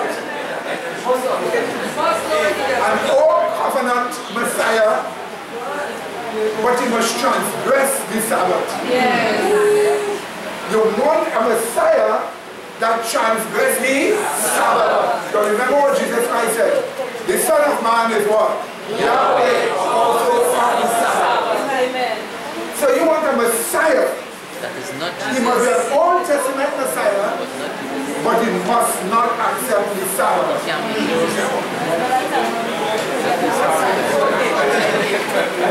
me take off my spectacles. This was the official name of the book. Vicar of the what? It means what? Substitute.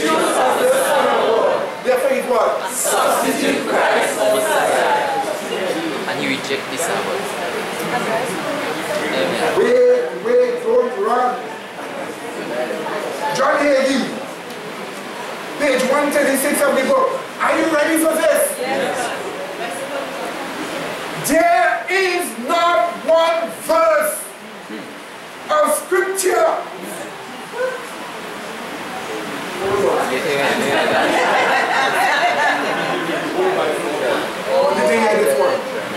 Ready for this? Yes. There is not one verse of scripture in the New Testament that says Jesus came to be the Messiah. John Hagee, an evangelical.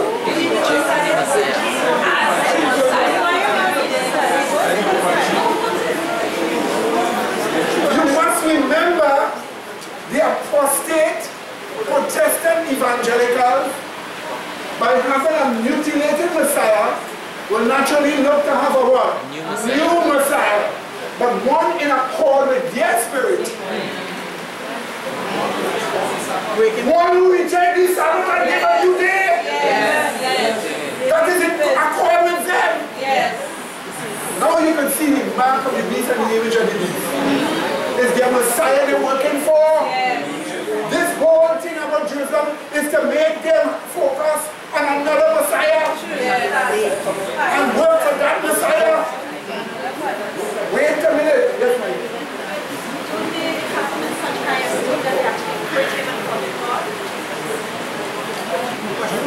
Watch me know. Watch me know. I am a bandit with a gun. Yeah, come in. Oh, she did not have so much reverence and respect that calling God the evangelical. Watch, I'm coming like a bandit, watch, with a gun. Stick you up. Your money. When I get your money now, only shoot. Oh God. He's the same person. Who's going to shoot? He goes, oh God.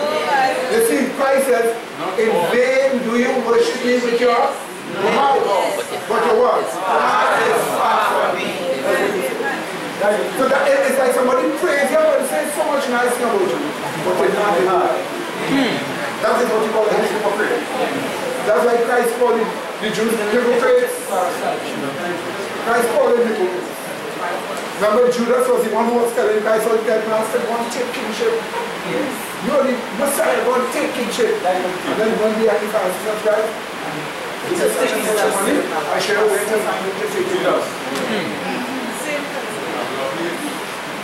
You get the idea, right? That's why you must be honest in your mind when you make up your mind to say it. Really mean it. If you say a nice word to him, it is because you mean it. But people usually say words to appease. But God don't want appeasement, he wants love. You can think of a very bad woman. All she wanted was somebody to love her.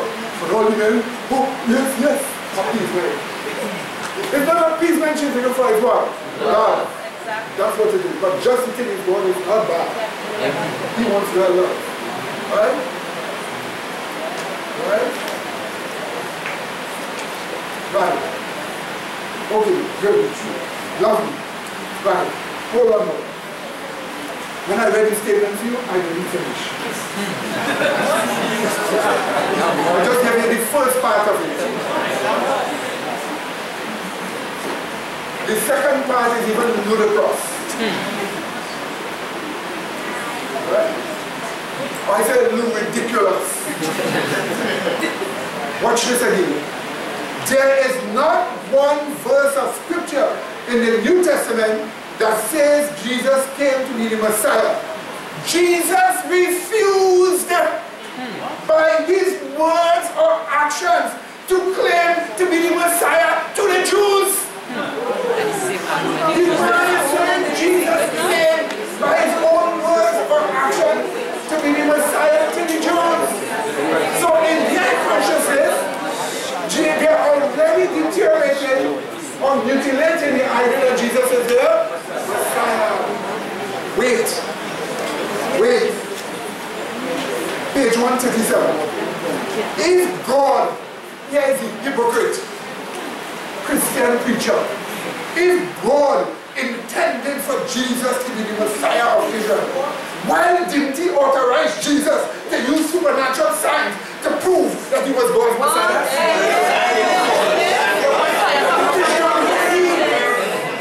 But didn't Jesus show many miracles? Why he walk on water?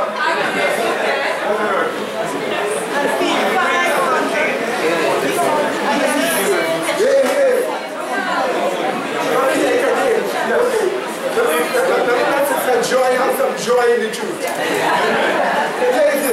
If God intended for Jesus to be the Messiah of Israel, why didn't he authorize Jesus to use supernatural signs to prove he was God's Messiah? That's blasphemy. Wait, it's 148. It is not Jews. Yeah, it is not Jews and Judaism who have lost credibility. It is not Jews and Judaism who have lost credibility. The Jews asked, was Jesus a false Messiah? No one can be a true Messiah whose followers feel compelled to hate, murder, rob, and rape for 2,000 years and then brazenly proclaim, we are the people of God. But wait, you didn't catch what you just said here. You didn't catch it, man. It's an upside down kind of reading. You should say nobody should be the Messiah or could be the true Messiah. You say nobody could be the true follower of the Messiah if they do that. But they switch it around and say, you can't be the true Messiah if your followers do that. So a Jew will take, well, Christian murder, rape, rob, and kill, then Jesus can't be the true Messiah. That's Christian writing. And see, 1, 2, 3. Back first. This way, what is the first portion of the statement that we responded to? This way, what is the first portion of the statement? After scriptures to respond. So what are you doing? Yeah, what is the first portion of the from the statement of the Messiah? He said, Messiah. John 4. You want to quote a scripture to support that? Yeah, no, not to support. So the truth about it. Yes. We have many scriptures supporting. Give us one. But we have to go fast. John chapter 4 and verse 25, right? It says it. The woman said unto him, I know that Messiah coming, which is called Christ. When he is come, he will tell us one thing. But you know Christ said that.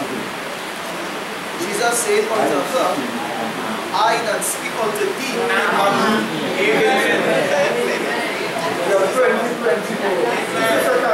John Carolina is the same exact message that Kenneth Copeland, Joel Osteen, and Joseph Friends preach. The same message that John Hagee preached. Those preach the same thing too. Right. Brother. While you brother talking, I give you my scripture now. You give me yours, I give you mine. John 5:43. So it's already in 2005, you can see this was not published from ancient times, right? John 5:43. And then after you see later on, Rothschild commented there that the sort of the evangelical church, but all of them are humanists, and Satan will use them either as the king of the south and the king of the north. So they go either way. Amen. Now I know many of you are making some like wonderful statements here, but try and focus on one track that we're walking on now. If you focus on that one track, you'll get the point full. Right? One track we're walking on. Focus on that, you'll get the point full. Watch this scripture. You must find the scripture, John 5:43. What did Jesus say? I am come in my Father's name. And what? You see me not. What did he say? If another shall come in his own name. What? Him you will receive. That is a principle. In other words, here Jesus is the Messiah.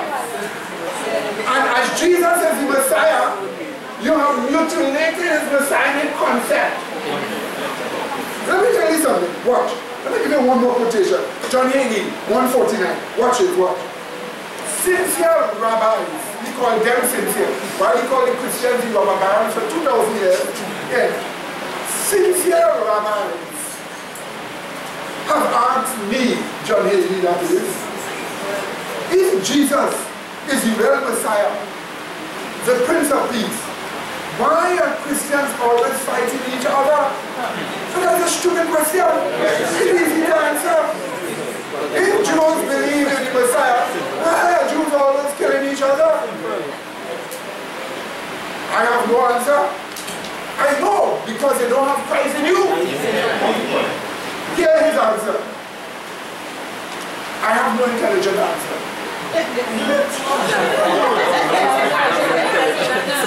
Listen, did I lie? What did it say?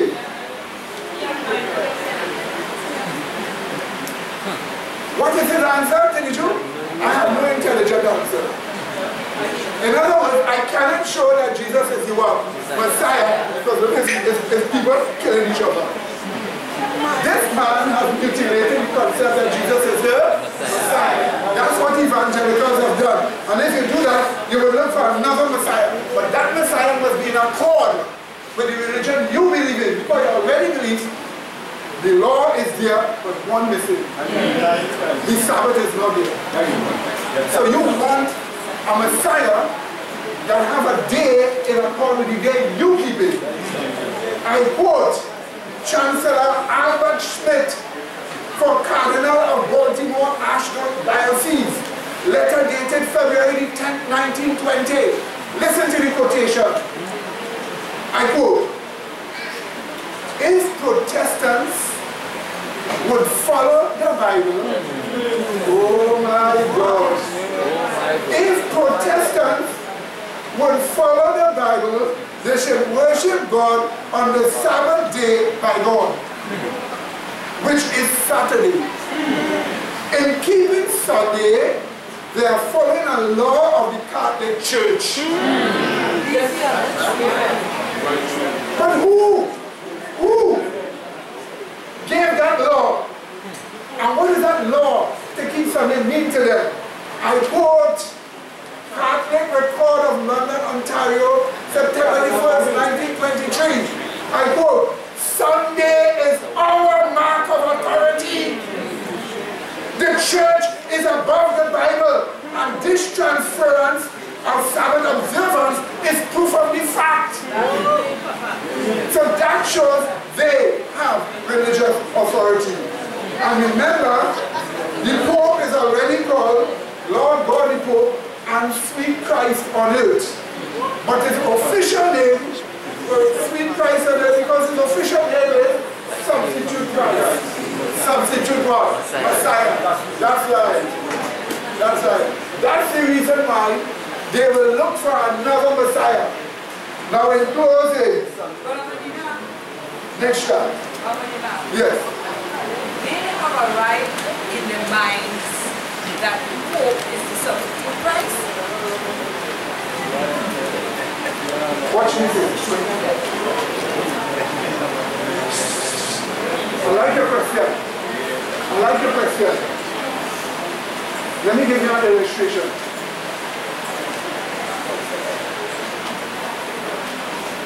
Watch me. Let me give you an illustration.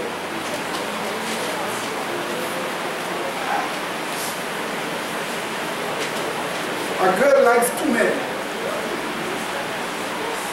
She likes two men. As far as she's concerned, she could marry any one of them. Because it's the two of them she likes. So one of them that she likes seems to be well-behaving bad. He insults her. And while he insults her, the other one does nice things to her. He curses her. The other one said nice words to her. She asked him to take her out. He has no time. The other one willing to take her anywhere. She asked him to help me get some clothes. He never have enough money. The other one, shower her with clothes. What's going on in her mind? If one is fading in her mind from being what? Relevant, and the other one is becoming more and more what? Relevant. By certain acts, you destroy the relevance of one in your mind, while the other acts sustain the relevance of the other one. Okay? It's like a girl who married and her husband treating her bad, but another man outside treating her very good. And she regrets she was married to this one. Wish it was with the other one. Until it reaches, crosses the boundary. I've seen this over and over. After all the licks, the beating up and the unfaithfulness, she leaves and she goes to the other one. And she said she wished she had done that from before. You see, you destroy the relevance of one in your mind. If you can't find proof that Jesus is the Messiah, and you already against the seventh day Sabbath,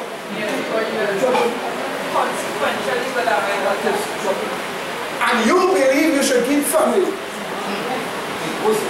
how is it that the relevance of Jesus is being maintained in your mind? You may say Jesus, Jesus, but the relevance of another false Messiah is more prominent and being built in your mind. And that is a process of apostasy. Until you reach a stage where this other Messiah will become your Messiah. When that other Messiah becomes your Messiah, you will work for him. Did the Bible say they will do that? Yes! Revelation 19:19. When we read in the Old Testament, all the scriptures that talk about the Messiah, talk about him being beaten, bruised, crucified, hated by the old people. So they're looking for that Messiah. What Messiah they're looking for? Based on the scripture. So the scripture show that the Messiah will be rejected by the people. And he will be beaten and he will be crucified, all that. That's the truth. And Jesus, that was fulfilled with Jesus. So what Messiah they're looking for from scripture? A Messiah that is preserving them in the earth with their teaching. True. You must have not followed scripture to call Jesus the Messiah. It has 9 laws, but one not there, which is the Sabbath. You can't be following scripture. There's apostasy from scripture. You know that. So, right. Now, Revelation 19, 19 and 20. Following the track. Watch this. Let's see who the beast Messiah. Let's see who else the beast Messiah. We start here, then I'll just quickly take it to Revelation 13 and then we finish. Right. Let's say it with understanding. We go now. 19 and 20. And I saw the beast and the kings of the earth and their armies gathered together to make war against him that sat on the horse and against his army. Now, here is the real text. 20. And the beast was taken, and with him whom? The false prophet. With whom? The false prophet that what? Wrought miracles before him or in his sight. Why is the false prophet doing miracles in his sight of the beast? Because he honoring the beast. Watch me. Let me give that illustration. Here, watch. The guy tells me where he say come from. Let me show you something. And in her sight here, he do all kind of things in her favor. Yes. Did you see that? Yes. He do all kind of good things in her favor. What did he say? That she is his love. And he's trying to impress her. Yes. Let's read it. 20. And the beast was taken. And with him, the false prophet that wrought miracles before him in his sight, with which he deceived them that have received what? The mark of the beast, and then that what? Worship his image. Did you see that? Did you see that? So we are told he do miracles, he influenced the world to make people worship what? The beast and what? The image of the beast, and to receive the mark. They could only do that for their Messiah. And that's what God is showing you now. That's how you're supposed to look at this issue of Jerusalem. The issue of the evangelicals supporting Jerusalem being the capital of Israel and the temple being rebuilt is denying the Messiah. That another Messiah will come prominent in their mind in the process of apostasy, in the process of crucifying Christ afresh, that they will have another Messiah. And in that Messiah, they will work miracles in the sight of that Messiah to get the mark of the beast. That's why this chart, take Revelation 13. That's why this chart show you what? The apostate Protestant evangelicals, they're the ones that form the what? Image of the beast. That's what the Bible show you. Thus, they push what? The mark of the beast, which will exalt who? The beast who is the what? Substitute Messiah, and therefore it will exalt what? Lucifer, because Lucifer gave him a seat. That's the entire layer the devil is coming with in the last days to get to be recognized as God before and to fool us sheeple. Thank God we humble ourselves to shine. So what do you say? Sheep are with me, but his sheep, what do you say? His pasture, what do you say? But not of the devil. The devil eats all his sheep.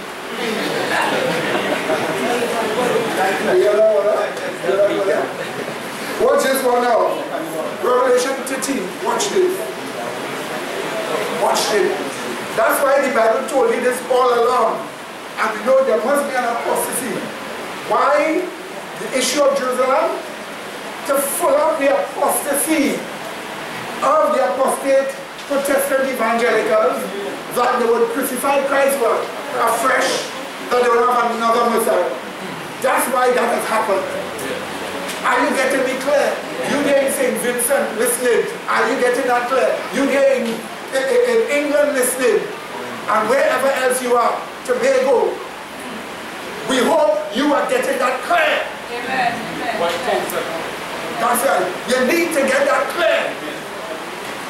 You need to get that clear. Don't have the false evangelical interpretation. Have the true interpretation of it. The interpretation of it is apostasy from the true Messiah makes you go to another who comes in his word, own name, or another Messiah. And that way, when that happens in a final apostasy, you work for him. And that's where that fits in. Let's watch the apostate Protestants doing miracles for the beast, to push the mark of the beast, for the beast, but the devil will gain in worship. He will be exalted as God with God. Because he's the one who gives the beast a seat. Watch this. So the devil found a way to make the evangelicals honor the Catholic Church, honor the Pope. How? Deny the Messiah. Give Jerusalem to the Jews. Look for a temple to be rebuilt. Now you and I know in reality it won't be what? Rebuilt. But that's not the issue. The issue is you also called for a lie. That crucifies Christ afresh. That's the real point. My last scripture is to show you that Bible said it will never be rebuilt. Yes. I want to go to a secret, right? This will mean that the people who at the end, when they recognize what it is Lucifer did to them, they will want to kill the prophets and kill the pastors and kill all those people who teach them the wrong things. So you run way ahead of the track. Let's read now first. 13. Now you see the logic of how this is right here. Beautiful. So we read 12 to 17 first and then 1 to 4 after. Watch this. 12 to 17 first. Watch this. And he exercises all the power of the first beast before him. And cause it what? What does he cause? The earth. And what? Them that dwell therein to what? To worship the first beast whose day the womb was in. Did you see what they will do?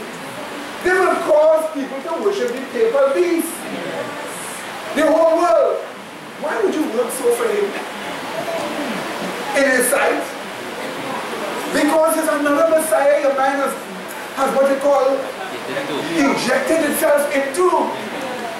Because you have desecrated the true idea of a Messiah, so your mind automatically goes to another Messiah that is more in accord with your behavior. So let's read on. Let's see what they do now to get everybody to worship the beast. Verse 13. We read. And he doeth great wonders, so that the naked fire come down from heaven to the earth in the sight of men, and deceiving them that dwell on the earth by means of those miracles. Remember we read it in chapter 19, which he had power to do in the sight of the beast. In the what? Sight of the beast. Saying to them that dwell on the earth that they should make what? An image to the beast, which had been wound by a sword and did live. Did you see that?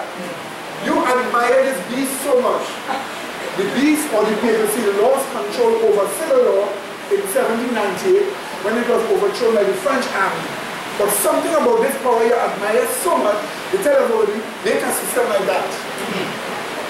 Make a system like that. Do you know what it is to make a system like the papacy? It will become your religion. Take away rights and freedom, push it to religion. That's what it is. So you are asking for an image of the beast to be made because you so admire this God that you're doing miracles, and you call it fire down from heaven. You're really serving your Messiah, what do you say? Is that not understood? But how could you reach the stage even do that? Apostasy from the true Messiah, where you lose a sense of the Messiahship of the true Messiah, and as a result of that, you look for Messiah more naturally like your state. Are you getting it clear? Watch this now. It continues. Yeah. The term here, saying to them that dwell on the earth, that has a theological meaning. I mean, the church wouldn't make an image to the beast. The miracles that you are doing is giving a message. The message you are giving to the different nations is set up a system like the papacy. Set up common religion. Whether it's Buddhist common religion, Islamic common religion, Jewish common religion, or whatever. Make a common religion system like the papacy. Look, he survived. And now he's number one. You understand what I'm saying? Because you admire him. Because you have lost sense of a true Messiah. For all that you've done. You see, had that not happened, he wasn't going to do that. But you took an apostasy from the true Messiah. And now that you crucified Christ afresh, you need another Messiah. One more in accord with your spirit. So you come to see things just like him. So you admire him and doing all those miracles and telling people, make an image to the beast. Which we see the woman with his sword, but he didn't live. Then it goes on. Right. Verse 15. And he had power to give life unto the image of the beast, that the image of the beast should both speak and cause as many as would not worship the image of the beast should be what? Killed. Did you see that? And he calls it all. Small and great, rich and poor, free and bond, to receive a mark in their right hand, or where? In their forehead. And that no man might buy or sell, say if he had the what? Mark, or the what? Name of the beast, or the what? Number of his name. Boy, oh boy, you're really pushing that beast. That's why I tell you people, the mark of the beast is for the sake of exalting the beast. And when the beast is exalted, since the dragon gave him his seat, who he will be worshipping? The dragon. And that is the way Satan comes in the last days to claim that he's God with God. Wonderful. Wonderful. And I stood upon the side of the sea and saw a beast rise up out of the sea, having 7 heads and 10 horns, and upon his horns 10 crowns, and upon his heads the name of blasphemy. And I saw the beast, and the beast which I saw was like unto a leopard. This is principles from ancient nations, the paper beast took up. And his feet was the feet of a bear, and his mouth is the mouth of a lion. And who? The dragon gave him his power, and what? His seat, and what else? Great authority. Did you see that, my dear brethren? And I saw one of his hands as it were what? Wounded to death, and the deadly wound of what? And all the world wondered after the beast. And what did they do? They worship the dragon, which gave power unto the beast. And they worship the beast. Say what? Who is like that? Who is able to make war with him and everybody admire that power? That's why she will say, I sit as a queen, and I'm no widow. You're all serving me. You all are in me. Right? And I will see no sorrow. And God says, I'm going to put the plagues on you. Double coming for you. That's what God says. Do you get that clear? Yes, brother. And let's close off here now after this. So, watch this. This chart is very important for you to understand. I'd like to read a scripture in light of the same point. Right? This scripture is taken in Isaiah chapter 28, verse 14 to 17. Go ahead, bro. Right? For it says, wherefore, hear the word of Yahweh, ye scornful men that rule this people which is in Jerusalem. Because ye have said, we have made a covenant with death, and with hell are we at agreement. When the overflowing scourge shall pass through, it shall not come unto us. Why? For we have made lies our refuge, and under falsehood have we hid ourselves. And you see that the Jews have built to that. Therefore, thus saith Yahweh, behold, I lay in Zion the foundation stone, a tried stone and precious cornerstone, a sure foundation.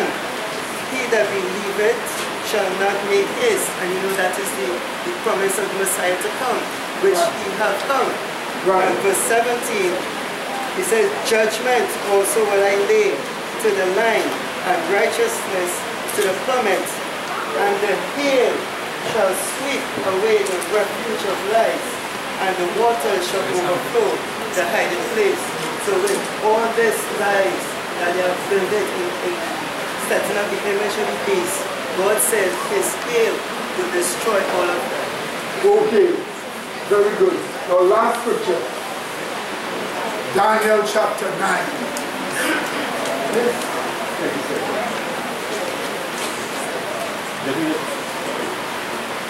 26 and 27.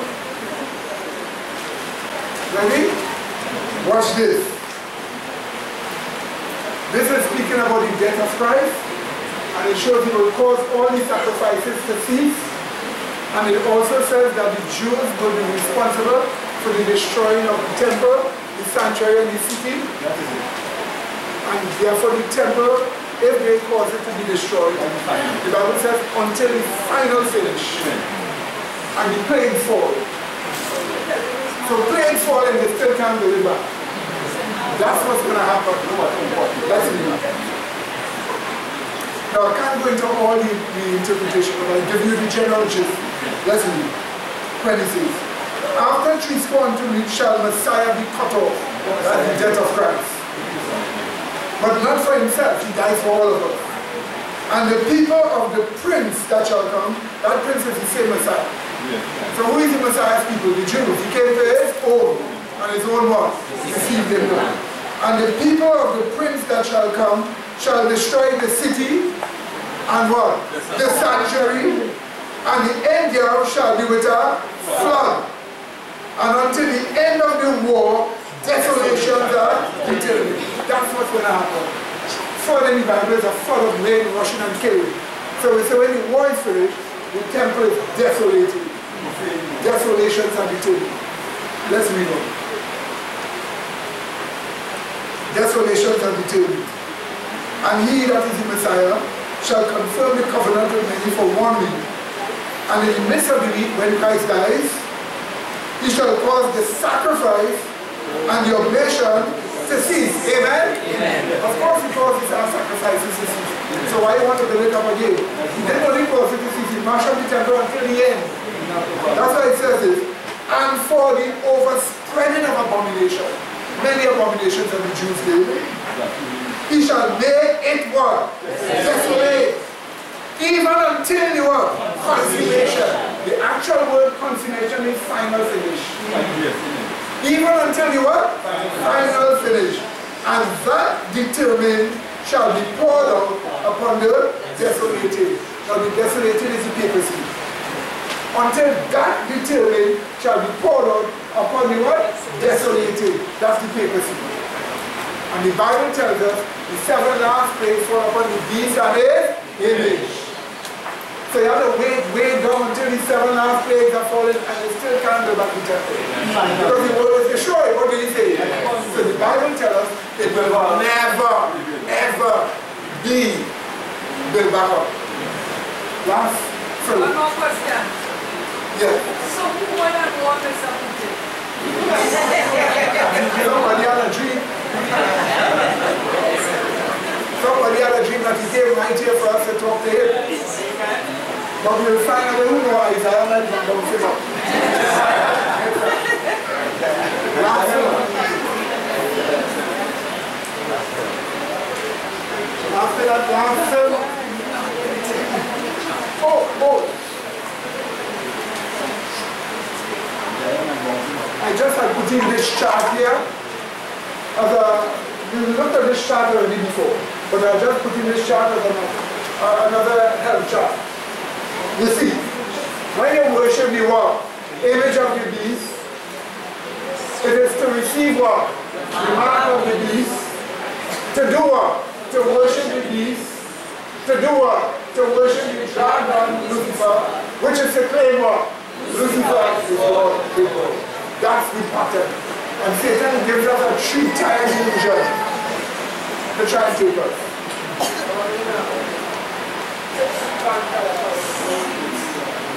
Sorry? Who they think is this? They think it's a man coming from Europe, from the tribe of Dan.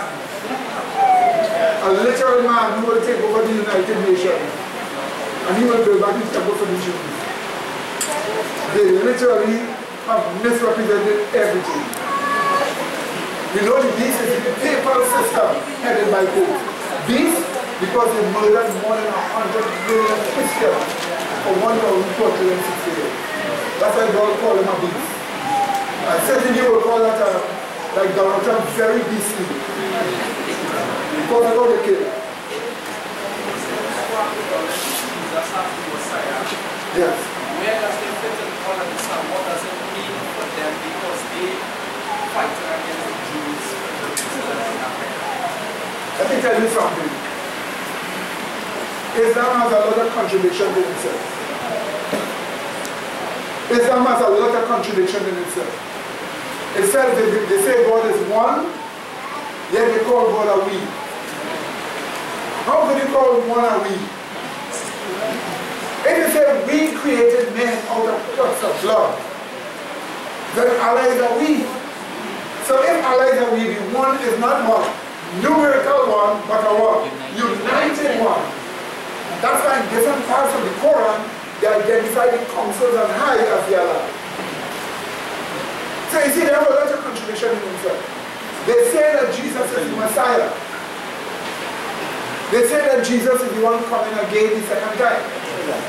They say he will destroy all the hypocrites. That's what they say. But yet they relegate Jesus as a secondary prophet in contrast to Muhammad. That's right. So in the Quran they claim that Jesus is sin-free. They claim Muhammad had plenty sins. Yet you have Muhammad as a higher person than Jesus. Islam have a lot of contradiction in itself. Islam do not have a stated religion in a way where you can afford to follow it and follow the truth. The Bible clearly tells us who is indeed the sacrificed son. Isaac, they say it's Ishmael. You understand what I'm saying? The Bible tells us the 7th-day Sabbath. They themselves say that Yahweh tell the Jews that the enemies, because they don't accept the Sabbath, will be made monkeys. But yet still, you're not keeping the Sabbath and you're monkeys. So the religion a contradiction in itself. So to tell you the honest truth, Islam is just a brief whimper to push evangelical support. And it is already happening. Islam is a it's not the religion of peace, it's a religion that knows no peace. That's what it is. In Arabic, Saturday is called Saturday. Yes, that's right. But they go on a Friday. So here is the point. Islam is a contradiction in many things. And that's why don't waste your time with that confusion. Hinduism, they say that Jesus is an avatar. But to them there are many, many more avatars. So Jesus is only one. But the sad thing they believe about all of us here, every one of us here, is that this is the age of the Malikas. To them, Malikas is the lowest of caste. They're lower than the Sujas. To them, Malikas have no right to live. And that in the age of Kali Yuga, which they say is coming very soon, they say Malikas will be destroyed bitterly. That is all of us. If you are born a Hindu, you have to be born in the Brahmin caste, the Vaishyas caste,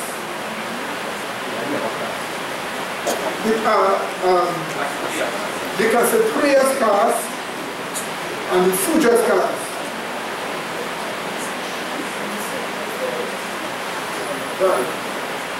And outside the Malikas is everybody that is worthy of death. If you don't fit in that caste, you're worthy of death. So that, the religion is too racial. Because God persuaded us in a caste, and everybody else, all of us, are covered.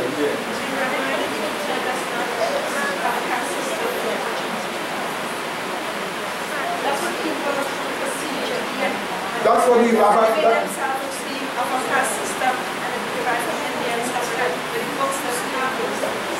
That's what the Hindu Buddhists tell their people.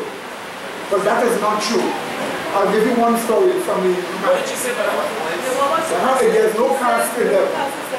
In the Ramayana or the Gita. I will give you a quote from the Ramayana, which shows us we learn our stuff well. Here we learn it well. A Brahmin son died. No, sorry, got very sick to the point of death. So he met Rama and told Rama, look, my son, I'll answer this question in a short while. Look, my son is dying. But remember, Rama is an incarnation. So Rama came and tell him again, he says, a Sudras is worshipping God. That's why your son is sick. Notice this. Rama told Rama told the Brahmin priest, his son is sick near to death because a Sudras is worshipping God. And I quote, the Sudras have no religion. So Rama told him he will correct the situation. So he decides he will go and find. And he did find a Sudras worshipping God. One would think if you are a manifestation of God, you will be glad. But you must remember, the Sudras can't read the Ramayana, he can't read the Vedas, he can't read the Brahmanas, he can't read the Upanishads and the other scriptures. If he does it, it is sacrilegious. Remember, the only ones who can do that is what? The Brahmins. Because the players, they are the warrior caste. They should only fight, not even read. The Vaishyas, the business people. Set up a business, no reading scripture. The Sudras, the servant of all of them. But don't read no scripture. So they find him reading scriptures and worshiping. And we are told Tulasidas Ramayana and Valmiki's Ramayana, older version, newer version. Rama passed and took the head of the Sujas off, killed them on the spot. And the Brahmins came back with them. What is the lesson here? The lesson is that Suja should know his caste place and stop reading scriptures, or else die. And Rama executed him. If that doesn't teach caste in your mind, and there are many, many more, what else does? Look, one more point to show you. Look, you have little girls. Little girls. What were the little girls taught in a Hindu school some time ago? That they should emulate the actions of the goddesses in scripture. They were asked, what did Sita do? What did Meera do? They show when they thought Rama was dead, what did they do? They went together and committed suicide. It's literally in the Ramayana. I've read it here for you all before. So it teaches to commit suicide because your spouse dies. It teaches that. So that can be of God. Now let me just get to the, quickly to you all, to the Gita. Yes, in the Gita itself, you have the battle of Kurukshetra in the Gita. Yes. Where Arjuna, when he arrayed himself for battle, and he looked at the people who he was supposed to murder, was his own relatives, his friends, the great Jonah who taught him the holy book, and he lose spirit of fight. And he told Krishna, he said, look, I can't find these people of who and kill my own family. You understand? And what did Krishna do? Krishna resort to reminding him of the caste that he belonged to. He was born to do that. Yeah, he said you were born a caste, and it is your duty. So they said, do not fulfill your duty. When you are born again, you will be not lower caste. That's what he told. So he appealed to the caste to make the man murder his own family. He appealed to the caste system. So if that doesn't, and then plus he goes and gives you the shared religion, and he shows that there are 4 castes. And outside of it is the worst of them all. So they do enforce the caste system. But the Buddhists fool the people and won't tell the people that. Because they tell the people that no Buddhists in Trinidad belong to the Brahmin caste. By virtue, all of them are elite caste. And in the age of Kali Yuga, which is coming, Hesh for all of them. That's according to the teaching. But as we know, that's not nonsense. Accept Jesus Christ, give up your false God, because Yahweh is God. What do we say? Yahweh alone. That's what we always say, because that is true. Now bring their question from St. Vincent here. Do Jews have a description of the Messiah they're looking for? Yes. A powerful, conquering man. Nobody could beat, he could kill anybody. He's better than James Bond. Because James Bond is that big something although he wins.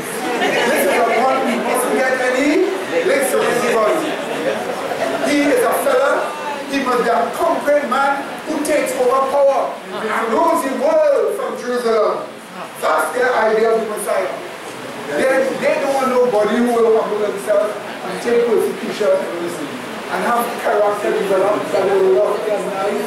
That's not what they want. It's too lovely for them. Because they need to practice and cook to get money from Christians. And if you're too holy, you're going to practice cooking to get money from the Christians. So they don't want a nice person, they want a bad person. One Barabbas. Huh? One Barabbas. That's why they chose who? Barabbas over Jesus. That's right. Well said. Okay, brother, we already passed our time. Right? We already passed our time. Right? Quickly. Alright, this one is like saying, Lord Jesus is Messiah. So, one last thing, quickly. Here's how it is. You see, here's the temple. Myself in Jerusalem and seen all the preparations and the sacred vessels and the garments they've prepared to exacting biblical specifications. Now what is clear is that the idea for the third temple is fast looking like it will become the vehicle to bring the false peace also prophesied in scripture. Now once the temple is built, the Antichrist, the man of peace, will according to prophecy desecrate it. So once again, friends, news of the emerging Third Temple is in the news. Now this headline grabbed my attention. Preparation for Temple no longer a dream. In a new video, Temple Institute raises the question, how much longer until the Jewish temple will be rebuilt?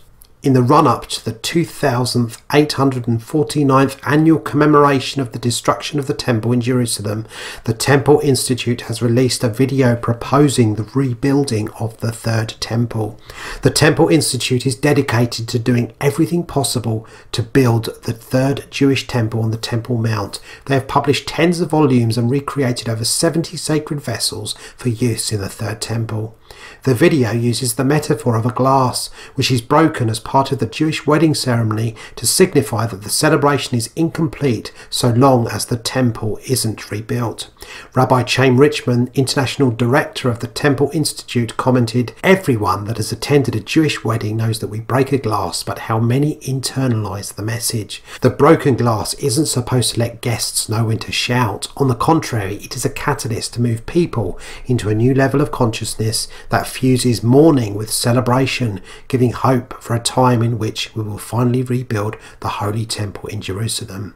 Every single bridegroom announces the proclamation that he and his future household will not forget Jerusalem, because it is incumbent upon every one of us at all times to prepare for the rebuilding of the Holy Temple. With the work of the Temple Institute over the last 3 decades, preparation for the temple is no longer a dream, it's a reality in which everyone can play a part. Zionist Jewry is pushing for the rebuilding of the temple in Jerusalem. Plans have been made, laws and blueprints drawn up, even the furniture is ready to go. But there's a problem. There's no priesthood. The Romans destroyed the records of the priesthood with the Second Temple in 70 AD, and all secondary records eventually disappeared. This was admitted by Maimonides in the 12th century. He wrote that when the rabbinic Messiah comes, who the church knows will be the Antichrist, he would verify, that is, fabricate the pedigrees of the priesthood. Every Jew is told that he's a Kohen, a priest descended from Aaron, but no Jew can prove it.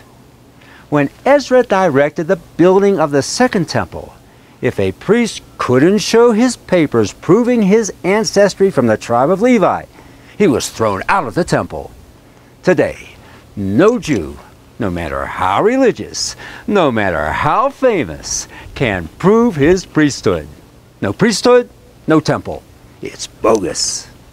Rabbi Chaim Richman of the Temple Institute peddles some more bogus. The Temple Institute is a very unique organization because it was founded with the sole purpose of doing as much as possible to raise the consciousness for the Jewish people and really for the whole world.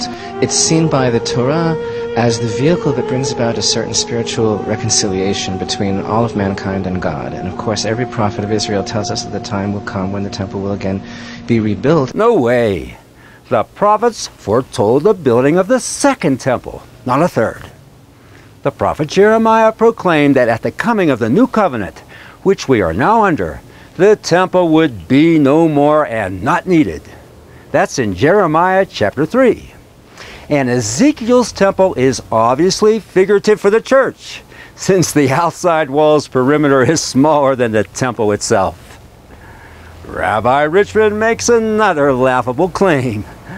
Not only does he tout the glories of the chosen people, he tells us that the rebuilt temple would actually be a blessing for the entire world.